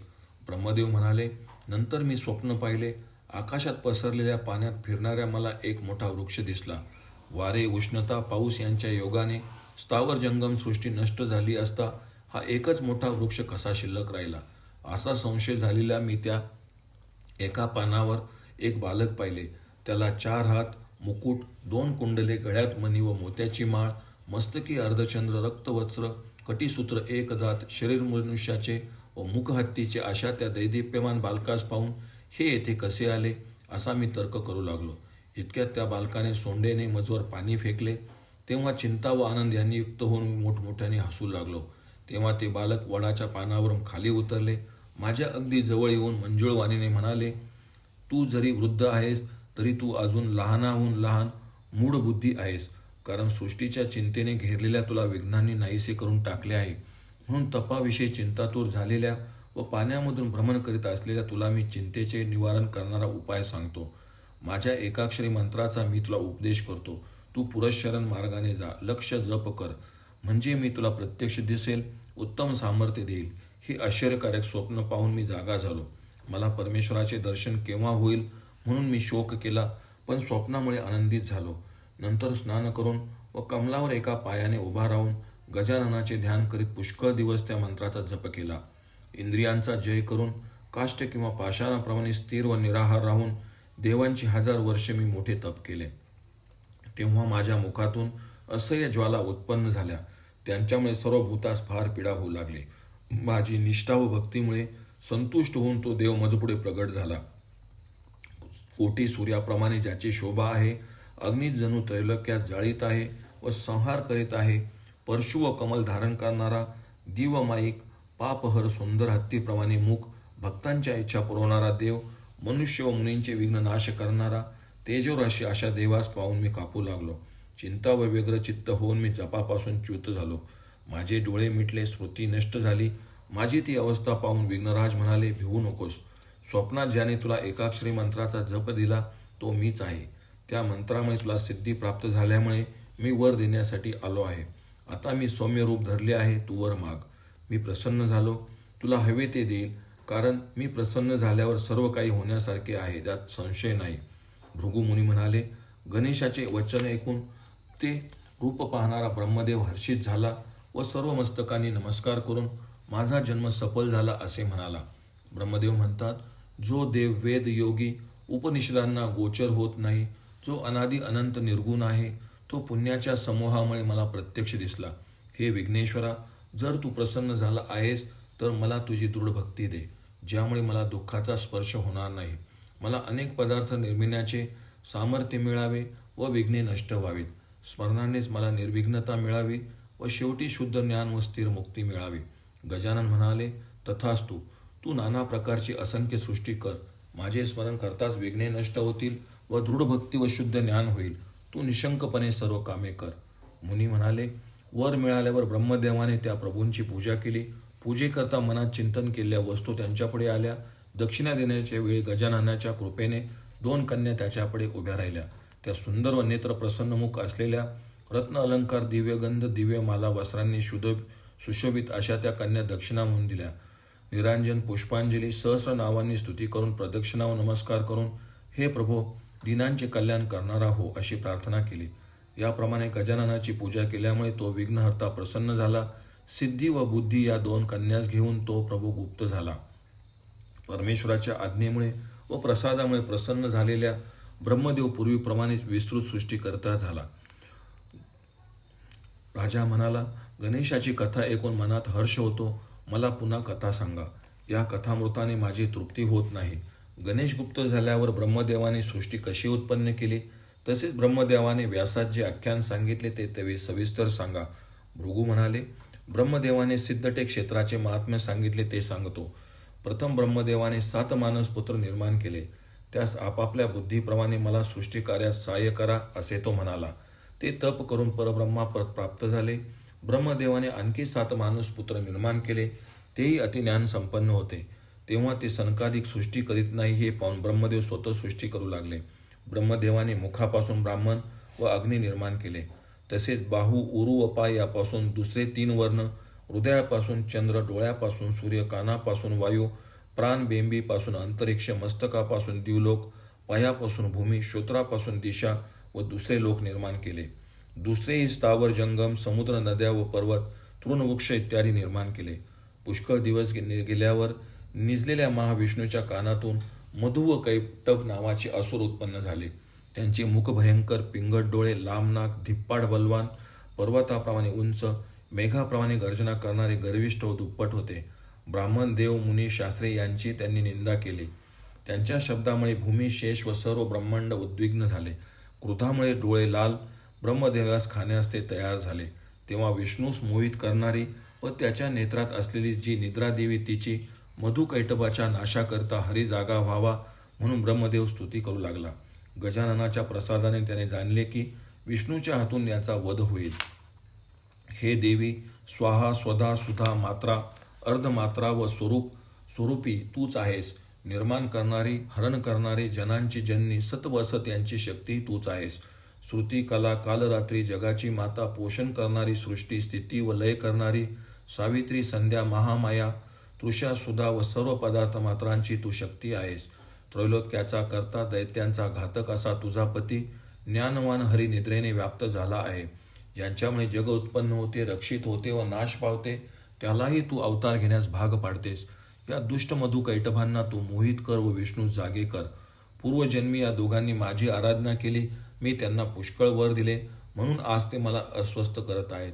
म्हणून मी त्याचे शब्द सहन केले. माझ्या वधाची ते इच्छा करीत आहेत. म्हणून मी त्यांची स्तोत्राने स्तुती केली, तरी ते दुष्ट परत फिरले नाहीत. म्हणून हे देवी, विष्णूस तू जागे करावेस, म्हणून मी तुझी प्रार्थना करतो. मुनी म्हणाले, विष्णू जागा होईपर्यंत दैत्यांनी स्वर्ग, इंद्र, कुबेर, यमपुरी इत्यादी जिंकले होते. दैत्यांना पाहून देव पळाले. पळताना कित्येक पडले, कित्येक मूर्छित होऊन अडखळून पडले. इकडे देवीने विष्णूस निद्रेतून मुक्त केले. हरीने देवास आश्वासन दिले. राक्षसांनी हरीचे युद्ध सुरू झाले. मेघाप्रमाणे नीलवर्ण कांती, किरीट कुंडले, शंखचक्रधारी हरी युद्धभूमीवर शोभू लागला. अति वेगवान भगवंताच्या पांचजन्याचा नाद ऐकताच दैत्यांच्या हृदयाचे तुकडे पडले. भयभीत झालेले दैत्य परस्परास म्हणू लागले, आम्ही पृथ्वी, पाताळ, स्वर्ग जिंकले, पण असा वज्रासारखा हृदयास भयभीत करणारा आवाज ऐकला नाही. रणकंडूची शांती करून घेण्यासाठी विजय पराजयाच्या इच्छेने या बलवानांशी युद्ध करणे योजित आहे. शत्रूस मारू किंवा पुनर्जन्म घेण्याकरता जाऊ असा निश्चय करून ते हरीस म्हणाले, रणकंडूची शांती व्हावी म्हणून तू आमच्या नजरेस पडलास. आता तू उत्तम व्रत कसा पोषशील? मुनी म्हणाले. हे ऐकून महाविष्णू म्हणाले, हरी, हे दैत्यांनो, चांगले बोललात. माझ्याशी यथेच्छ युद्ध करा. कोणीही आपले मरण इच्छित नाही. ते म्हणाले, हे देवा, तू चतुर्भुज आहेस. आमच्याशी बाहू युद्ध कर. मुनी म्हणाले. हे ऐकून आनंदाने ठीक असे हरी म्हणाले. शस्त्रे टाकून एकटाच दोघांशी युद्ध करू लागला. त्या दोघांनी हरीच्या मस्तकास टक्कर दिली. जंघाने जंघा, कोपराने कोपर, बाहूने बाहूस, घोट्यांनी घोट्यास, कंबर, नाक, मूठ व पाळीने पाठीवर प्रहार केले. प्रहाराचे आवाज ऐकून बाहूस धरून ओढणे इत्यादी प्रकार बहुकाळ चालू होते. 5000 वर्षातही त्यांना जिंकण्यास समर्थ न झाल्यामुळे विष्णूने गंधर्व रूप धारण केले. दुसऱ्या वनात जाऊन विणेवर सुंदर गायनास प्रारंभ केला. त्यामुळे हरिण, पशु, लोक, देव, गंधर्व, राक्षस आपापले काम सोडून तल्लीन झाले. त्यांचे आलाप शंकरांनी ऐकले. निकुंभ पुष्पदंता शंकर म्हणाले, हा जो कोण अरण्यात गात आहे त्याला येथे आणा. ते दोघे अरण्यात गेले व हरीस म्हणाले, तुझ्या गाण्याचे स्वर ऐकून शंकर हर्षित झाले. तुझे गायन ऐकण्याकरता तुला बोलावित आहेत, तू आमच्याबरोबर चल. ते ऐकून हरिशंकराकडे गेले. मस्तकी चंद्र, गजचर्म पांघरलेला, रुंडमाला, मस्तकावर पिंगट जटा, सर्पाचे यज्ञोपयोग धारण करणाऱ्या पार्वतीसह पाहताच गंधर्वाने भूमीवर प्रणाम केला. तेव्हा शंकरांनी विष्णूस उठविले व आसन दिले, त्यांची पूजा केली. हरी म्हणाले, आज माझा जन्म सफल झाला, कारण धर्म, अर्थ, काम, मोक्ष देणारे तुमचे दर्शन झाले. नंतर त्या गंधर्वरूपी विष्णूने विण्याचे स्वर, गायनाच्या पद्धती व आलाप यांच्या योगाने संतुष्ट केले. स्कंद गणपती, देवी पार्वती, देव, ऋषी यांनाही संतुष्ट केले. शंकराने आनंदाने हरीला आलिंगन दिले व त्या शंख, चक्र, गदा, पद्म, पीत वस्त्रधारी हरीस वर माग, तुझ्या गायनामुळे मी प्रसन्न झालं आहे असे म्हटले. भृगु ऋषी म्हणाले, हरीने दैत्याचा वृत्तांत सांगितला. हरी म्हणाले, क्षीरसागरात मी शयन केले असता माझ्या कानातील मळापासून मधु व कैटभ हे 2 दैत्य निर्माण झाले व ते ब्रह्मदेवास खाण्याकरता गेले. ब्रह्मदेवाने निद्रेची स्तुती केली, तिने मला उठविले. मी त्यांच्याबरोबर मल्लयुद्ध केले. मी त्यांना जिंकण्यास समर्थ झालो नाही, म्हणून हा प्रकार केला. त्याच्या वधाचा उपाय सांगावा. यावर शंकर म्हणाले, विनायकाची पूजा न करता रणभूमीवर गेल्यामुळे तू शक्तिहीन झालास. तुला अतिक्लेश भोगावे लागले. आता गणेशाची पूजा करून युद्धात जा, म्हणजे तो त्यांना मायेच्या योगाने मोहित करून तुझ्या स्वाधीन करील. माझ्या कृपेने तू त्या दुष्टांचा नाश करशील. यावर हरी म्हणाला, मी विनायकाची उपासना कशी करू ते सांगा. भगवान महादेव म्हणाले, गणेशाचे 7 कोटी मंत्र आहेत. त्यात एकाक्षरी मंत्र श्रेष्ठ आहेत, 6 अक्षरी मंत्र उत्तम आहेत. त्यातील एक सांगतो. नंतर एकाक्षरी मंत्राचा त्याग करून सिद्ध कर. आरंभ चक्राशी संयोग करून ऋण व धन नाड्यांची शुद्धी करून शंकराने गणेशाच्या षडाक्षरी महामंत्राचा उपदेश विष्णूस केला. तो मंत्र शुभ व सिद्धी देणारा होता. या मंत्राच्या अनुष्ठानाने तुझे कार्य सिद्ध होईल असे सांगितले. तेव्हा हरी अनुष्ठाना करता गेले. पुढे सोमकांत राजा म्हणाला, हरीने त्या मंत्राचा जप कसा व कुठे केला, त्याला सिद्धी कशी प्राप्त झाली ते सविस्तर सांगा. यावर भृगु ऋषी म्हणाले, पृथ्वीवर सिद्धी देणारे सिद्धिक्षेत्र म्हणून एक प्रसिद्ध स्थान महाविष्णूंनी निवडले. त्याने प्रयत्नाने इंद्रिये जिंकून षडक्षर मंत्राने विनायकाचे ध्यान केले. बाण व अस्त्राने पूर्व दिशेचा बंद करून भूतशुद्धी, प्राणाची स्थापना, शरीरात व शरीराच्या बाह्यभागी मातृकांचा न्यास व प्राणायाम करून ध्यान, आवाहन, मनोमय मुद्रा करून अनेक प्रकारचे द्रव्ये षोडोपचाराने पूजा करून योगेश्वर विष्णूने मंत्राचा जप केला. शेकडो वर्षानंतर कोटी सूर्याप्रमाणे प्रभा असलेला प्रसन्न देव विष्णू दिसला. तपामुळे मी संतुष्ट झालो आहे. हवे ते वर माग, मी सर्व देईल. पूर्वीच जर तू माझे पूजन केले असते तर तुझा विषय क्वचितच झाला असता असे देव म्हणाला. यावर विष्णू म्हणाले, इंद्र ब्रह्मादी देव तपामुळे तुला पाहण्यास समर्थ झाले नाहीत. त्या तुझं नाना रूपांच्या व्यक्तारूप गणेशास मी एका आकृतीने पाहत आहेत. तू अणुहून लहान, आकाशाहून मोठा, सत्स्वरूप प्राण्यांची सृष्टी व पालन संहार करणारा, सर्वात्मा, सर्वव्यापी, सर्वांचे पालक, धारक, पिताही आहेस. तुझ्या दर्शनाने मला सिद्धी मिळणार आहे. माझ्या योग निद्राकाली माझ्या कानातील मळापासून मधु व कैटभ हे 2 राक्षस निर्माण झाले. ते ब्रह्मदेवास खाऊ लागले, म्हणून मी त्यांच्याशी अनेक वर्ष युद्ध केले. पण शिनबल होऊन मी तुला शरण आलो आहे. त्यांच्या व अन्य दैत्याच्या जयाने माझी कीर्ती वाढावी, तुझी अक्षय भक्ती मिळावी. ती माझी कीर्ती त्रैलोक्यास पावन करील. यावर गणेश म्हणाले, तू मागत असलेले सर्व तुला प्राप्त होईल. यशबल, कीर्ती, निर्विघ्नता प्राप्त होईल असे सांगून देव गुप्त झाले. आनंदित झालेल्या विष्णूने आता असुर मेलेच असे समजून एक रत्नजडित सुवर्णाचे शिखर, 4 द्वार असे सुंदर मंदिर निर्माण केले. गंडकीतील पाषाणाची प्रतिमा तेथे स्थापली. नाव सिद्धी विनायक ठेवले. ते सिद्धक्षेत्र म्हणून प्रसिद्ध झाले. नंतर मधुकैटभ दैत्याकडे विष्णू गेले. हरीस येताना पाहून ते दोघे दैत्य हसू लागले, त्याची निंदा करू लागले. अरे तुझे काळे तोंड आज आमच्या नजरेस का पडले? आज तुला मुक्ती देतो. एकदा पराभव होऊ नये, आज युद्धाकरता पुन्हा का आलास? यावर विष्णू म्हणाले, लहान अग्नी सर्वात जाळतो, लहान दीप काळोखाचा नाश करतो, तसे आज मी तुमचा संहार करेल. मुनिवर म्हणाले, हे ऐकताच रागाने त्यांनी विष्णूच्या हृदयावर प्रहार करून मल्लयुद्ध सुरू केले. बहुत वर्ष युद्ध झाले तेव्हा विष्णू त्यांना वर देण्यास तयार झाले व मधुर वाणीने म्हणाले, माझे प्रहार तुम्ही अनेक वर्ष सहन केलेस. तुमच्या पुरुषार्थाने मी संतुष्ट झालो आहे. तुमच्यासारखे वीर कोणी झाले नाहीत, पुढेही होणार नाहीत. यावर दैत्य म्हणाले, आम्ही तुझ्यावर संतुष्ट झालो आहोत, वर मागून घे. मुनी म्हणाले, मायेमुळे मोहित झालेल्या त्यांचे वचन ऐकून हरी म्हणाले, माझे हातून तुम्ही मरावे, हा वर मला द्या. इतक्यात सर्व जलमय झाले आहे असे पाहून ते दैत्य प्रसन्न होऊन म्हणाले, तुझ्या हातून मरण येणे, अंतकाळी तुझे स्मरण होणे, यामुळे अक्षय मुक्ती मिळते. येथे जलमय पृथ्वी नसेल तेथे आम्हास मार. आम्ही सर्वांचा त्याग करू पण सत्याचा त्याग करणार नाही. मुनिवर म्हणाले. तेव्हा विष्णूने त्यास मध्यभागी धरून तीक्ष्ण चक्राने त्याची मस्तके तोडली. देवांनी आनंदित होऊन पुष्पवृष्टी केली. गंधर्व अप्सरा नाचू लागले. विष्णूने हर्षित होऊन ब्रह्मदेवास वृत्तांत सांगितला. मी त्यांना जिंकण्यास असमर्थ झालो तेव्हा शंकराकडे गेलो. शंकरांनी षडक्षर महामंत्राचा उपदेश केला व गजाननाची आराधना केली. गजाननाच्या वरामुळेच मी त्या दुष्ट दैत्यांना मारिले. मी स्तुती व पूजा केल्यावर गजानन गुप्त झाले. त्यांचा महिमा मला समजला. शंकराच्या प्रसादाने मी दैत्यांना मारील. नंतर देव व मुनींना गजानन, ब्रह्मा, विष्णू व शंकराची स्तुती करून ते आपल्या स्थानी गेले. हे पापनाशक महात्म्य, जे ऐकेल त्याला कोणाचेही भय वाटणार नाही. सर्व मनोकामना पूर्ण होतील. श्री गणेश पुराणाचा सिद्ध क्षेत्राच्या उत्पत्तीविषयीचा 18वा अध्याय पूर्ण झाला.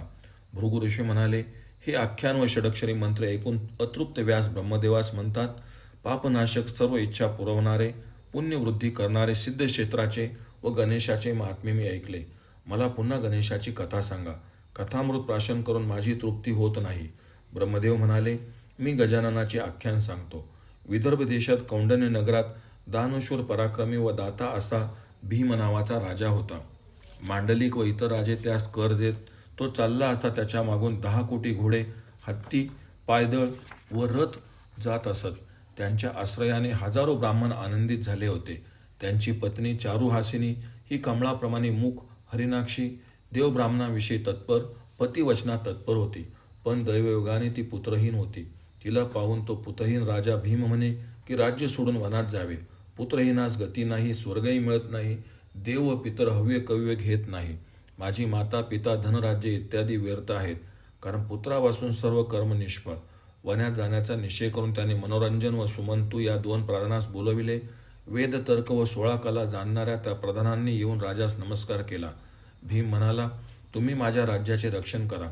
माझ्या पूर्वजन्म दोषामुळे आम्हास अपत्य होत नाही. मी जर परत आलो तर राज्य मला परत द्या.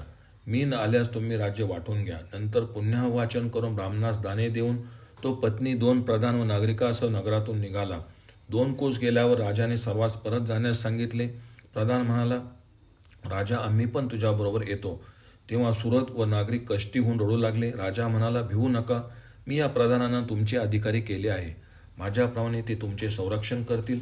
असे त्यांचे समाधान करून तो प्रधानांना म्हणाला, मी सर्व राज्य तुम्हास दिले आहे. नगराचे संरक्षण करा. याप्रमाणे सर्वात सोडून तो पत्नीसह पुढे गेला. वनात फिरणाऱ्या त्या राजाने कमलयुक्त वृक्षांनी सुशोभित व जलचरांनी भरलेले एक सरोवर पाहिले. जवळच एक आश्रम होता. तो आनंदित करणारा मुंगूस, सर्प, मांजर, उंदीर या हाडवैरी प्राण्यांनाही वैर टाकलेला असा होता. शांत कुशासनावर बसलेले, शिष्याने वेढलेले असे विश्वामित्र ऋषी राजांनी पाहिले. हात जोडून, पाय धरून पुन्हा पुन्हा नमस्कार केला. तेव्हा सर्व जाणत असलेला विश्वामित्र ऋषी मधुर वाणीने राजास म्हणाला, राजा, तुला महायशस्वी व गुणवान पुत्र होईल. तुझे नाव, नगराचे नाव, तू कुठून आलास ते सांग. म्हणजे मी तुझ्या पापनाशार्थ यत्न करेल. राजा म्हणाला, विदर्भ देशात कौंडिन्य नगरात राहणारा मी भीम व माझी चारुहासिनी पत्नी आहे. पुत्राकरता मी तपदान व्रते केली, पण पूर्वजन्माच्या पापामुळे देवास करुणा आली नाही. म्हणून राज्य सोडून वनात आलो आहे. आपले चरण पाहिले. वनात फिरत असता दैवयोगाने येथे आलो, कारण साधूची संगती तत्काल उत्तम फल देत असते. तुमच्या आशीर्वादाने पुत्र झालाच यात संशय नाही, कारण विद्या, व्रते, तपदान, यज्ञ, स्वाध्याय, दया यांनी युक्त असे तुमचे आशीर्वाद व्यर्थ होणार नाहीत. महाराज, माझे पूर्वजन्मित पाप काय आहे व त्याचा प्रतिकार हे सर्वज्ञ मला सांगा. ब्रह्मदेव म्हणाले, हे ऐकून विश्वामित्र मुनी त्या राजास पूर्वकथा सांगू लागले. ते म्हणाले, हे दुर्मते, संपत्तीने मदांध झालेल्या तू कुलधर्म सोडलेस. वेदशास्त्राप्रमाणे व्यवहार करणारे तुझे पूर्वज गणेशाची पूजा करीत होते. तू ती सोडलीस. त्याच्या क्रोधामुळे तुला संतती होत नाही. गजानन तुझा कुलदेव कसा झाला ती कथा ऐक. तुझ्यापासून पूर्वीचा 7वा पुरुष भीम नावाचा राजा होता. त्या सज्जन, रूपवान व धनवान राजास एक पुत्र झाला, पण तो मुका, बहिरा, कुबडा, दुर्गंधयुक्त झाला. त्या पुत्रास पाहून त्याची कमला नावाची माता कष्टी झाली. अशा पुत्रापेक्षा पुत्र नसलेला बरा, असा ती म्हणू लागली. मी हे मुख आपतांना कसे दाखवू, असा ती विलाप व शोक करू लागली. तो आक्रोश ऐकून तिचा पती तेथे आला. ते विद्रूप मूल व कष्टी झालेली स्त्री पाहून कर्माची गती जाणणारा तो राजा तिचे सांत्वन करीत म्हणाला, हे कल्याणी, तू रडू नकोस. ही कर्मगती अशीच आहे. पूर्वजन्मीचे पाप उत्तर जन्मीच्या दुःखास कारण होते. पूर्वीचा दुःखी नंतर सुख भोगतो व सुखी तो पुन्हा दुःख भोगतो. या बालकाकरता शोक का? याचे जसे पूर्वाचरण असेल तसे होणार. मनी, मंत्र, औषधी, जप, तप, पूजा, यात्रा इत्यादी उपाय करू व पुत्रास उत्तम करण्याचा प्रयत्न करू. शोकावर सध्याचे कर्तव्य कर. हे ऐकून राणीने सखीच्या हातून मुलास न्हाऊ घातले. राजाने पुत्र जन्मास उचित असे सर्व कर्म केले. त्याने ब्राह्मणांची व राणीने ब्राह्मण पत्नींची पूजा केली. नंतर त्याने ब्राह्मण, साधू, ज्योतिष यास बोलून रत्ने, वस्त्रे, धनाधिकांच्या योगाने देवांची पूजा करून विचारून पुत्राचे नाव दक्ष ठेवले. जपाचे व मंत्राचे प्रयोग केले. औषधी जमविल्या. पुत्राची व्याधी नष्ट व्हावी, संततीची वृद्धी व्हावी म्हणून 12 वर्ष तप केले. पण पुत्र रोगमुक्त होत नाही असे पाहून रागामुळे विवेकशून्य झाले राजा कंटाळला व म्हणाला, हे भार्ये कमले, तू या पुत्रासह निघून जा. तुम्हा दोघांस मी पाहू शकत नाही. राजाने निर्भत्सना केल्यामुळे ती वनात जाण्याकरता निघाली. शोकाकुल, दुःखिता, अश्रू ढाळणारी, बालकास वाहणारी, तहानलेली, भुकेली, अशक्त तशी ती कमला गावोगाव भिक्षा मागू लागली. चोरांनी तिची वस्त्रे, भूषणादी हरण केले. दुसऱ्या एका गावात जाऊन पुत्रासह शिवमंदिरात ती भिक्षेकरता राहून फिरू लागली. एकदा पुत्रासह भिक्षा मागण्याकरता नगरात गेली असता श्रेष्ठ ब्राह्मणाच्या अंगावरून आलेल्या वायूच्या स्पर्शाने तो पुत्र दिव्य देही झाला. जणू लंबोदर प्रभूने ब्राह्मणाच्या अतिभक्तीचा त्यास साक्षात्कारच दाखविला. मंजूळ व सुखकर शब्द उच्चारणाऱ्या त्याला पाहून कमला संतुष्ट झाली. मणिमंत्र, औषधी, अनुष्ठान, महाहोम इत्यादीने बरा न होणारा हा पुत्र केवळ वायुस्पर्शाने कसा निरोगी झाला? दुःखनाश करणाऱ्या त्या पुरुषास कोठे पाहू, असे म्हणून पुत्रास आलिंगन देऊन ती शिवमंदिरातच राहिली. पुन्हा पुत्रासह भिक्षा मागण्याकरता गेली असता नगरवासी लोकांनी सत्कार व पक्वाने, साखर, खीर इत्यादीचे भोजन दिले. दररोज भोजन मिळू लागल्यामुळे ते उभयता आनंदी बनली. त्यांना नवी वस्त्रे व धन मिळाले. एके दिवशी ते एका नागरिकाने पुत्रास विचारले, तुझ्या पित्याचे नाव, देश, नगर, जात सर्व वर्तमान सांग. तो म्हणाला, माझे नाव दक्ष आहे. तो मातेकडे गेला. तिला सर्व विचारून परत येऊन नागरिकास म्हणाला, कर्नाटकातील भानुनगरात माझा पिता वल्लभ नावाचा बलवान क्षत्रिय आहे. त्याची स्त्री कमला व पुत्र मी दक्ष आहे. जन्मताच मी अंध, बहिरा, सडलेला पाहून माता माझा त्याग करू लागली, पण पित्याने तिचा निषेध करून माझ्या आरोग्याकरता प्रयत्न केले. 12 वर्ष तप करून त्यांनी पुण्य मला दिले, पण इतके करूनही शरीर नीट होत नाही पाहून आम्हा दोघांना त्याने टाकले. पण येथे कोणाच्या वायुस्पर्शाने मी सुंदर झालो आहे ते ऐकून नागरिक गेला. दक्षही मातेकडे गेला. ती नगरात आली असता त्या दोघांस ब्राह्मणांनी करुणायुक्त मनाने गणेश आराधना करण्यास सांगितले. कमला व दक्ष निश्चयाने एका अंगठ्यावर उभी राहून गणेश आराधनेत निमग्न झाली. ओम गजाननाय नमः ह्या अष्टाक्षरी मंत्राचा जप करू लागली. वायू भक्षणामुळे कृश झालेल्या त्याच्यापुढे करुणासागर विनायक प्रगट झाले. 4 हात, मोठे शरीर, हत्तीचे मुख, सुंदर व सूर्यासारखा तेजस्वी, रत्न व सुवर्ण मोतेयुक्त मुकुट, पिवळा पितांबर, सुवर्णाची बाहुभूषणे, एक गुडघा टेकून महाआसनावर बसलेला, सुवर्णाचे कटुचित्र, रत्नजडित अंगठ्या, उदरावर सर्प, एकदंत, अर्धा भाग गजाचा, अशा स्वरूपाच्या गजाननास त्याने पाहिले. पण इतक्यात तो ब्राह्मण रूपी झाला. ब्राह्मण म्हणाला, तुमच्या निश्चयाने संतुष्ट होऊन वर देण्याकरता मी आलो आहे, वर मागा. विश्वामित्र म्हणतात, प्रसन्न झालेल्या गजाननास द्विजरूपाने पाहून भक्तीने हात जोडून दक्ष म्हणाला, माझे पूर्व पुण्य फळाला आले, म्हणून मी विनायका तुझं विप्राचे अतिश्रेष्ठ द्विविध रूप पाहिले. आज जन्माचे सार्थक झाले. तू कारणाचेही वेदांचेही कारण आहेस. नेह परब्रह्म श्रुतीचा विषय, सनातन सर्वसाक्षी सर्वव्यापी, कार्याचा करता, नानारूपी, एकरूपी, रूपरहित व निराकर कृती तूच आहेस. तूच शंकर, तूच विष्णू, इंद्र, अग्नी, यम, चंद्र इत्यादी आहेस. जगाचा करता, धाता, संहार करता, चराचराचा गुरु, रक्षक, सामान्य, विशेष, ज्ञानवान, भूत, वर्तमान व भविष्यरूप, इंद्रिय देवता, कला, काष्टा, धैर्य, क्रांती तूच आहेस. सांख्य योग शास्त्रे श्रुती पुराण उपनिषदे तूच आहेस. 4 वर्ण देश परदेश शेते पुण्यक्षेत्र प्रमेय अप्रमेय स्वर्ग पाताळ वने उपवने कंद फळे प्राणी झारस स्वेदेश काम क्रोध लोभ दंभ दया क्षमा निद्रा विलास हर्ष शोक तूच आहेस. विश्वामित्र म्हणाले. दक्षाचे भाषण ऐकून प्रसन्न झालेला विनायक चकित करणाऱ्या मेघासारख्या गंभीर वाणीने म्हणाले. गजानना, हे बालका, तुझ्या स्तुतीने संतुष्ट होऊन तुला वर देण्यास मी उत्सुक आहे, पण देत नाही, कारण तुला वर दिला तर माझा भक्त रागावेल. ज्याच्या अंगाच्या वायूच्या स्पर्शाने तुला डोळे कान दिव्य देह प्राप्त झाला तोच तुला वर देईल. त्याचे नाव मृदगल आहे. त्याचे ध्यान करताच तो स्वरूप दाखवून तुझी इच्छा पूर्ण करील. असे बोलून परमात्मा गुप्त झाला. दक्ष कष्टी होऊन रडू लागला. दारिद्र्याला ठेवा सापडून पुन्हा गुप्त झाला, किंवा गाय दूर गेल्यावर वासरू हंबरडा फोडते तसे अश्रू ढाळत विनायक कोठे आहे, तो कोठे गेला, असे वारंवार म्हणत तो भूमीवर पडला. याप्रमाणे विश्वामित्र म्हणाले. इकडे तिकडे धावणाऱ्या दक्षास अंगावरून गळून पडणाऱ्या वस्त्र व भूषणांची शुद्ध राहिली नाही. मार्गात भेटणाऱ्या ब्राह्मणास व वृक्षास अहो विनायक कुठे गेला, त्याला पाहिले आहे काय, असे विचारू लागला. भ्रमिष्ठ अंतःकरण नेत्रापुढे फिरू लागले. असा तो राजपुत्र क्षणभर निश्चेष्ट होऊन भूमीवर पडला. तोच त्याने ब्राह्मणास पुढे पाहिले व हे बालका, तू पूर्वी पाहिलेल्या देवाजवळ जे मागितले होतेस ते मी मुद्गल ब्राह्मणाने तुला सर्व दिले आहे, असे बोलून तो ब्राह्मण गेला. निजून उठल्याप्रमाणे सावध झालेल्या आनंदी दक्षाने एका ब्राह्मणास मुद्गलांचा आश्रम कोठे आहे असे म्हणून विचारले. इतक्यात त्याने जवळच अनेक शिष्यांनी सुशोभित दिव्य प्राण्यास अभय देणाऱ्या गजाननाच्या भक्तीत रत असलेल्या मुद्गलाचा आश्रम पाहिला. मुद्गलांचे ध्यान करणारा दक्ष आश्रमात पोहोचला. तो आश्रम आश्चर्यकारक अलंका नगरी व नंदनवन याहूनही उत्तम होता. तेथे श्रेष्ठ आसनावर बसलेल्या मुद्गलास दक्षाने पाहिले. वेदांगाची तत्वे जाणणारे, सर्व शास्त्र निपुण, योगाभ्यासाच्या बलात्काराने नाना प्रकारची रूपे धारण करणारे, सूर्याप्रमाणे तेजस्वी असे मुद्गल मुनी, रत्न व सुवर्णांची चतुर्भुज, त्रिनयन व नाना अलंकारांनी सुशोभित अशा विनायकाची मूर्तीची षोडोपचारांनी यथाशास्त्र पूजा करत होते. अश्रू ढाळणाऱ्या व वारंवार श्वासा सोडणाऱ्या दक्षने मुद्गलास साष्टांग नमस्कार घातला. विश्वामित्र म्हणाले. दक्षास मुद्गलांनी विचारले. तू कोण आहेस, येथे का आलास, तुला काय दुःख आहे ते सर्व मला सांग, तुझे दुःख मी नाहीसे करील. ते ऐकून मन शांत करून दक्ष म्हणाला. हे ब्राह्मणा, मी सत्य सांगतो.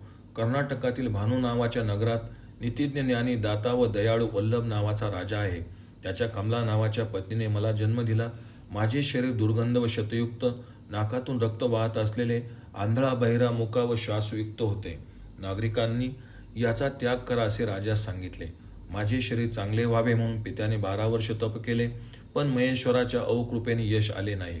तेव्हा निर्दयी मनाने त्याने मला व माझी माता कमला यांना हद्दपार केले. कष्टाने गावोगाव हिंडणारी माझी माता, मला घेऊन भुकेलेली माझी आई कौंडिन्यपुरी आली. भिक्षा मागत असता पूर्वपुण्यामुळे आम्हा उभयतास तुमचे दर्शन झाले. जणू आंधळ्यास दृष्टी मिळाली. श्रीरामचरण स्पर्शामुळे पूर्वी अहिल्या उद्धरली, त्याप्रमाणे तुमच्या शरीरावरून आलेल्या वायूच्या स्पर्शाने माझे दोष गेले. दिव्य देह प्राप्त झाला, पण मला यातील काही समजले नाही. आईनेही सांगितले नाही.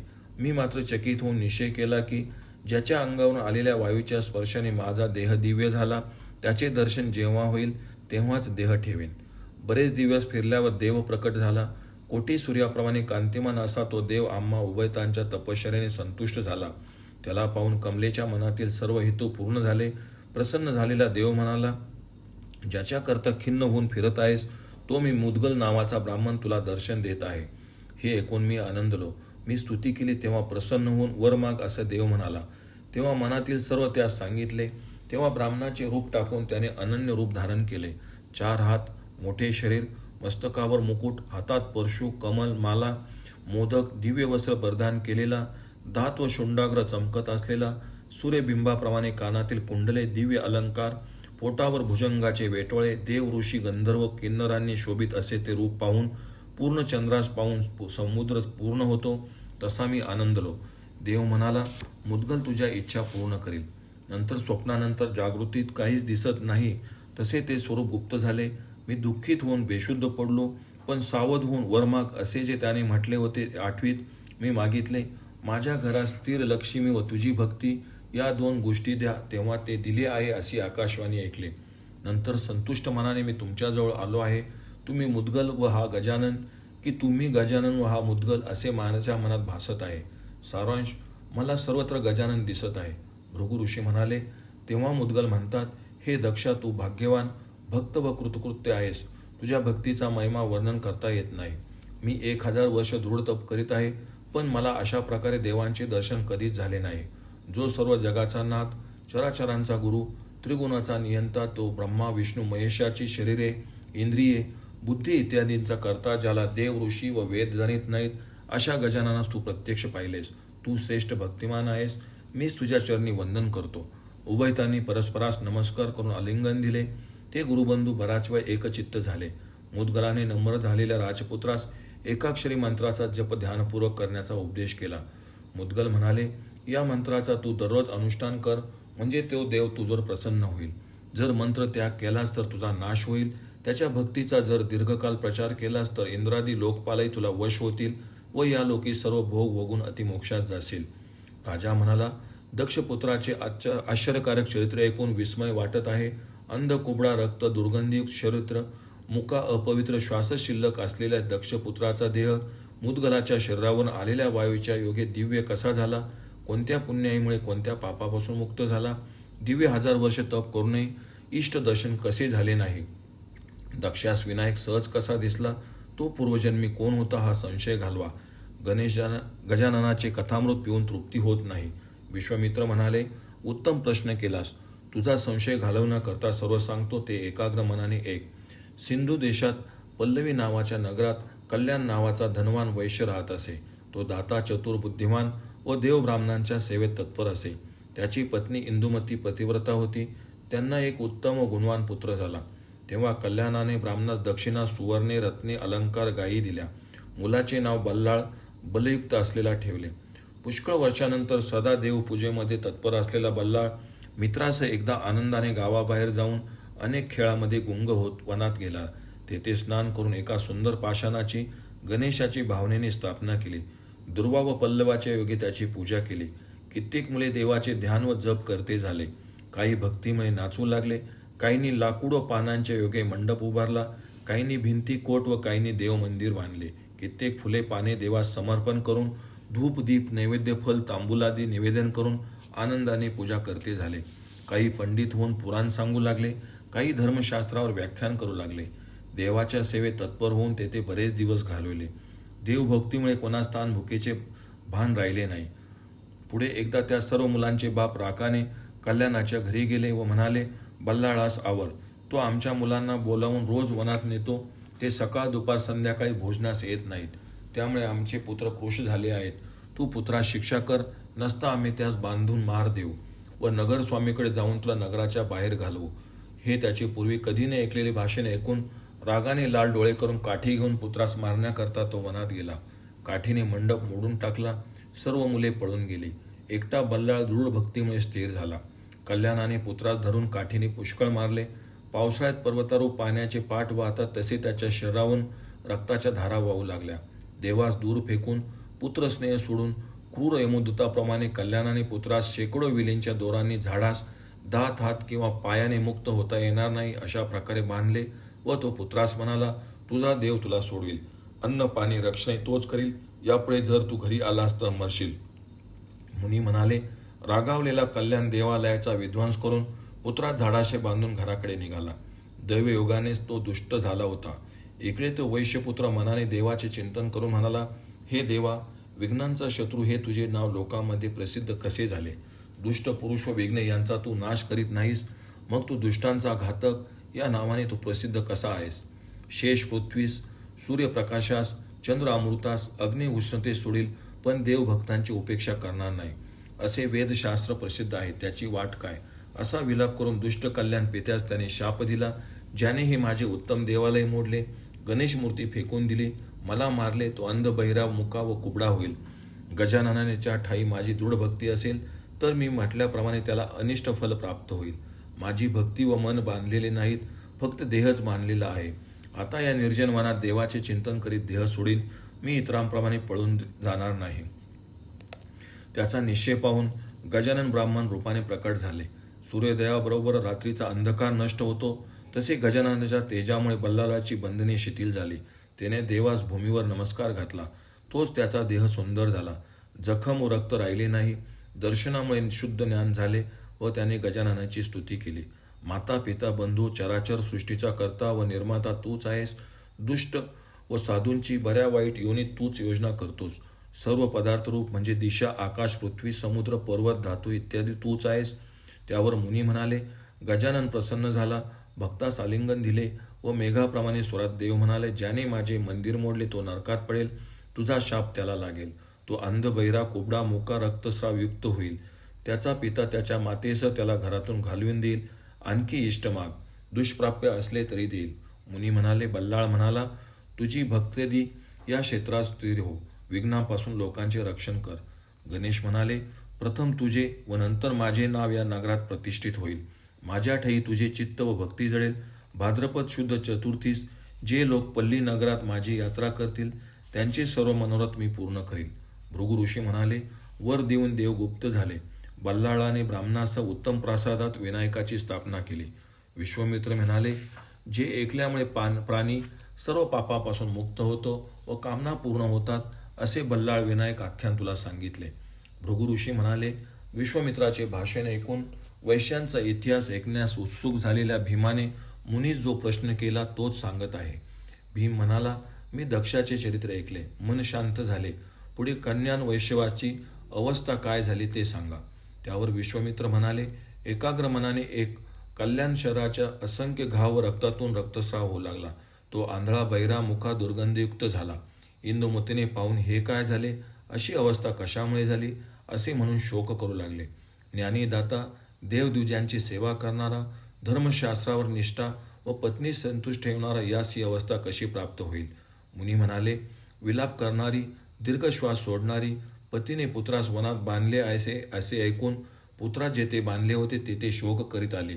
तेथे तिने देवालय, चतुर्भुज, त्रिनयन, सिंदूर वर्णाचा गजानन देव त्यांची पूजा करीत असलेला पुत्र पाहिला. बंधमुक्त, व्रणरहित, अव्यंग पुत्र पाहून रागावून तिने नागरिकांची निर्भत्सना केली व म्हणाली, माझ्या पती समक्ष खोटे बोलून मला का फसविलेत. त्याला कष्टकारक अवस्थेत सोडून पुत्रस्नेहामुळे मी येथे आले. देवभक्ती करीत असलेल्या माझ्या पुत्रास पहा. ते म्हणाले, महाभक्तीचा प्रभाव कोणास समजणार आहे. शेंद्राप्रमाणे लाल रक्तवस्त्र, रक्तचंदनाची उटी, रक्तपुष्पांच्या माळा असलेल्या ममतारहित, अहंकारशून्य, जणू शुंडारहित गजाननच अशा त्या पुत्राचा शोक पाहून ती आनंद दिली. तिच्या स्तनातून दुधाच्या धारा वाहू लागल्या. तिने पुत्रास आलिंगन दिले व म्हणाली, बाळा चल घरी जाऊ. तुझ्या पित्यावर संकट आले आहे ते निवारण्याचा उपाय करू. तुझ्यासारख्या पुत्रामुळे आम्ही धन्य झालो. सर्वांगात शते पडून रक्त वाहत असलेला, दुर्गंधीयुक्त, काळेमुख, कृश झालेला, अंध, बहिरा, मुका अशा तुझ्या पित्याचे वर्तमान तुला सांगण्याकरता मी आले आहे. पितृधर्माप्रमाणे केलेले ताडण जरी अनर्थकारक होते तरी श्रुती, स्मृती, पुराणाप्रमाणे हा अपराध नाही. पुत्रधर्माकडे लक्ष देऊन पित्याच्या आरोग्याकडे लक्ष दे. तुझ्यामुळे तुझा पिता लोकात स्तुत्य होईल. सत्पुत्राने सर्वदा मातापितरांचे वचन मान्य करावे. त्याचे पूजन, रक्षण व पोषण करावे. माझ्याकरता तू औषध, मंत्र किंवा ईश प्रार्थना करून काही उपाय कर, ज्यामुळे तुझी कीर्ती व माझे सौभाग्य राहील. यावर बल्लाळ म्हणाला, कोण कोणाची माता, कोण कोणाचा पिता किंवा पुत्र किंवा मित्र. विघ्नराजाने केलेले हे सर्व संबंध आहेत. माझा माता पिता विनायक देव होय. जो जसे कर्म करतो तसे फल मिळते. गजाननाचे चरणी मी माझा जीव समर्पण केला होता, पण दृढ भक्तीमुळे त्याने मला जीव व ज्ञान दिले. मंदिर मोडणे, देवास टाकून देणे व मज गणेश भक्तास मारल्यामुळे त्याला तसे फळ मिळाले. विचार केला असता तू माझी माता नव्हेस, तो माझा पिता नव्हेस. सर्वांचाही पिता व माता तो देव गजानन. तोच ज्ञानदाता, रक्षणकर्ता, संहारक, कालरूप, सर्वरूप, देवेंद्र व ब्रह्मा, विष्णू, महेशही. ज्या निर्दय दृष्टाने मला व्यर्थ मारले, देवास फेकून दिले, मंदिराचा नाश केला, त्या पतिताचे दर्शन घेतल्यास मलाच दोष लागेल. माझ्यावरील प्रेम टाकून तू पतीची सेवा कर. यावर विश्वामित्र म्हणाले, पुत्राचे भाषण ऐकून माता म्हणाली, प्रेमामुळे कृपा, अनुग्रह करून उत्साह देण्यास तू योग्य आहेस. पुत्र म्हणाला, वराची इच्छा करणाऱ्या माते, पुढील जन्मी हा कल्याण वैश्य तुझा पुत्र होईल. वल्लभ नावाच्या क्षत्रियाची तू कमला नावाची स्त्री होशील. तो तुझ्या पुत्राचे नाव दक्ष असे ठेवेल. दक्षाच्या अंगावरील शते, अंधता, बधिरता, मुकता नाहीशी व्हावी म्हणून वल्लभ नियमपूर्वक 12 वर्ष दारून तप करेल. पण फल न मिळाल्यामुळे तो तुला घरातून घालवीत, तू परदेशात पडशील. पण गणेशाच्या ठायी चित्त जडलेले आहे, अशा एका द्विजाच्या स्पर्शाने तुझा पुत्र चांगला होईल व त्याच ठिकाणी गणेश दर्शन व देहाची प्राप्ती होईल. ह्याप्रमाणे तुला उच्छापाचे कारण व पुढे होणारा प्रकार सांगितला. तू आता जा. यावर विश्वामित्र म्हणाले. ती माता दुःख शोक व काहीशी हर्षयुक्त होऊन परतली. इकडे गणेशाने पाठवलेल्या दिव्य विमानात बसून बल्लाळ गेला. ह्याप्रमाणे तू विचारलेले व वैशाख दोन्ही जन्मात मिळालेली गती तुला सांगितली. तात्पर्य, बल्लाळाने सांगितले ते घडून आले. ती कमला म्हणून व तो शत्रुई म्हणून निर्माण झाले. 23वा अध्याय संपूर्ण. ओम गम गणपते नमः. ओम श्री सिद्धिविनायकाय नमः.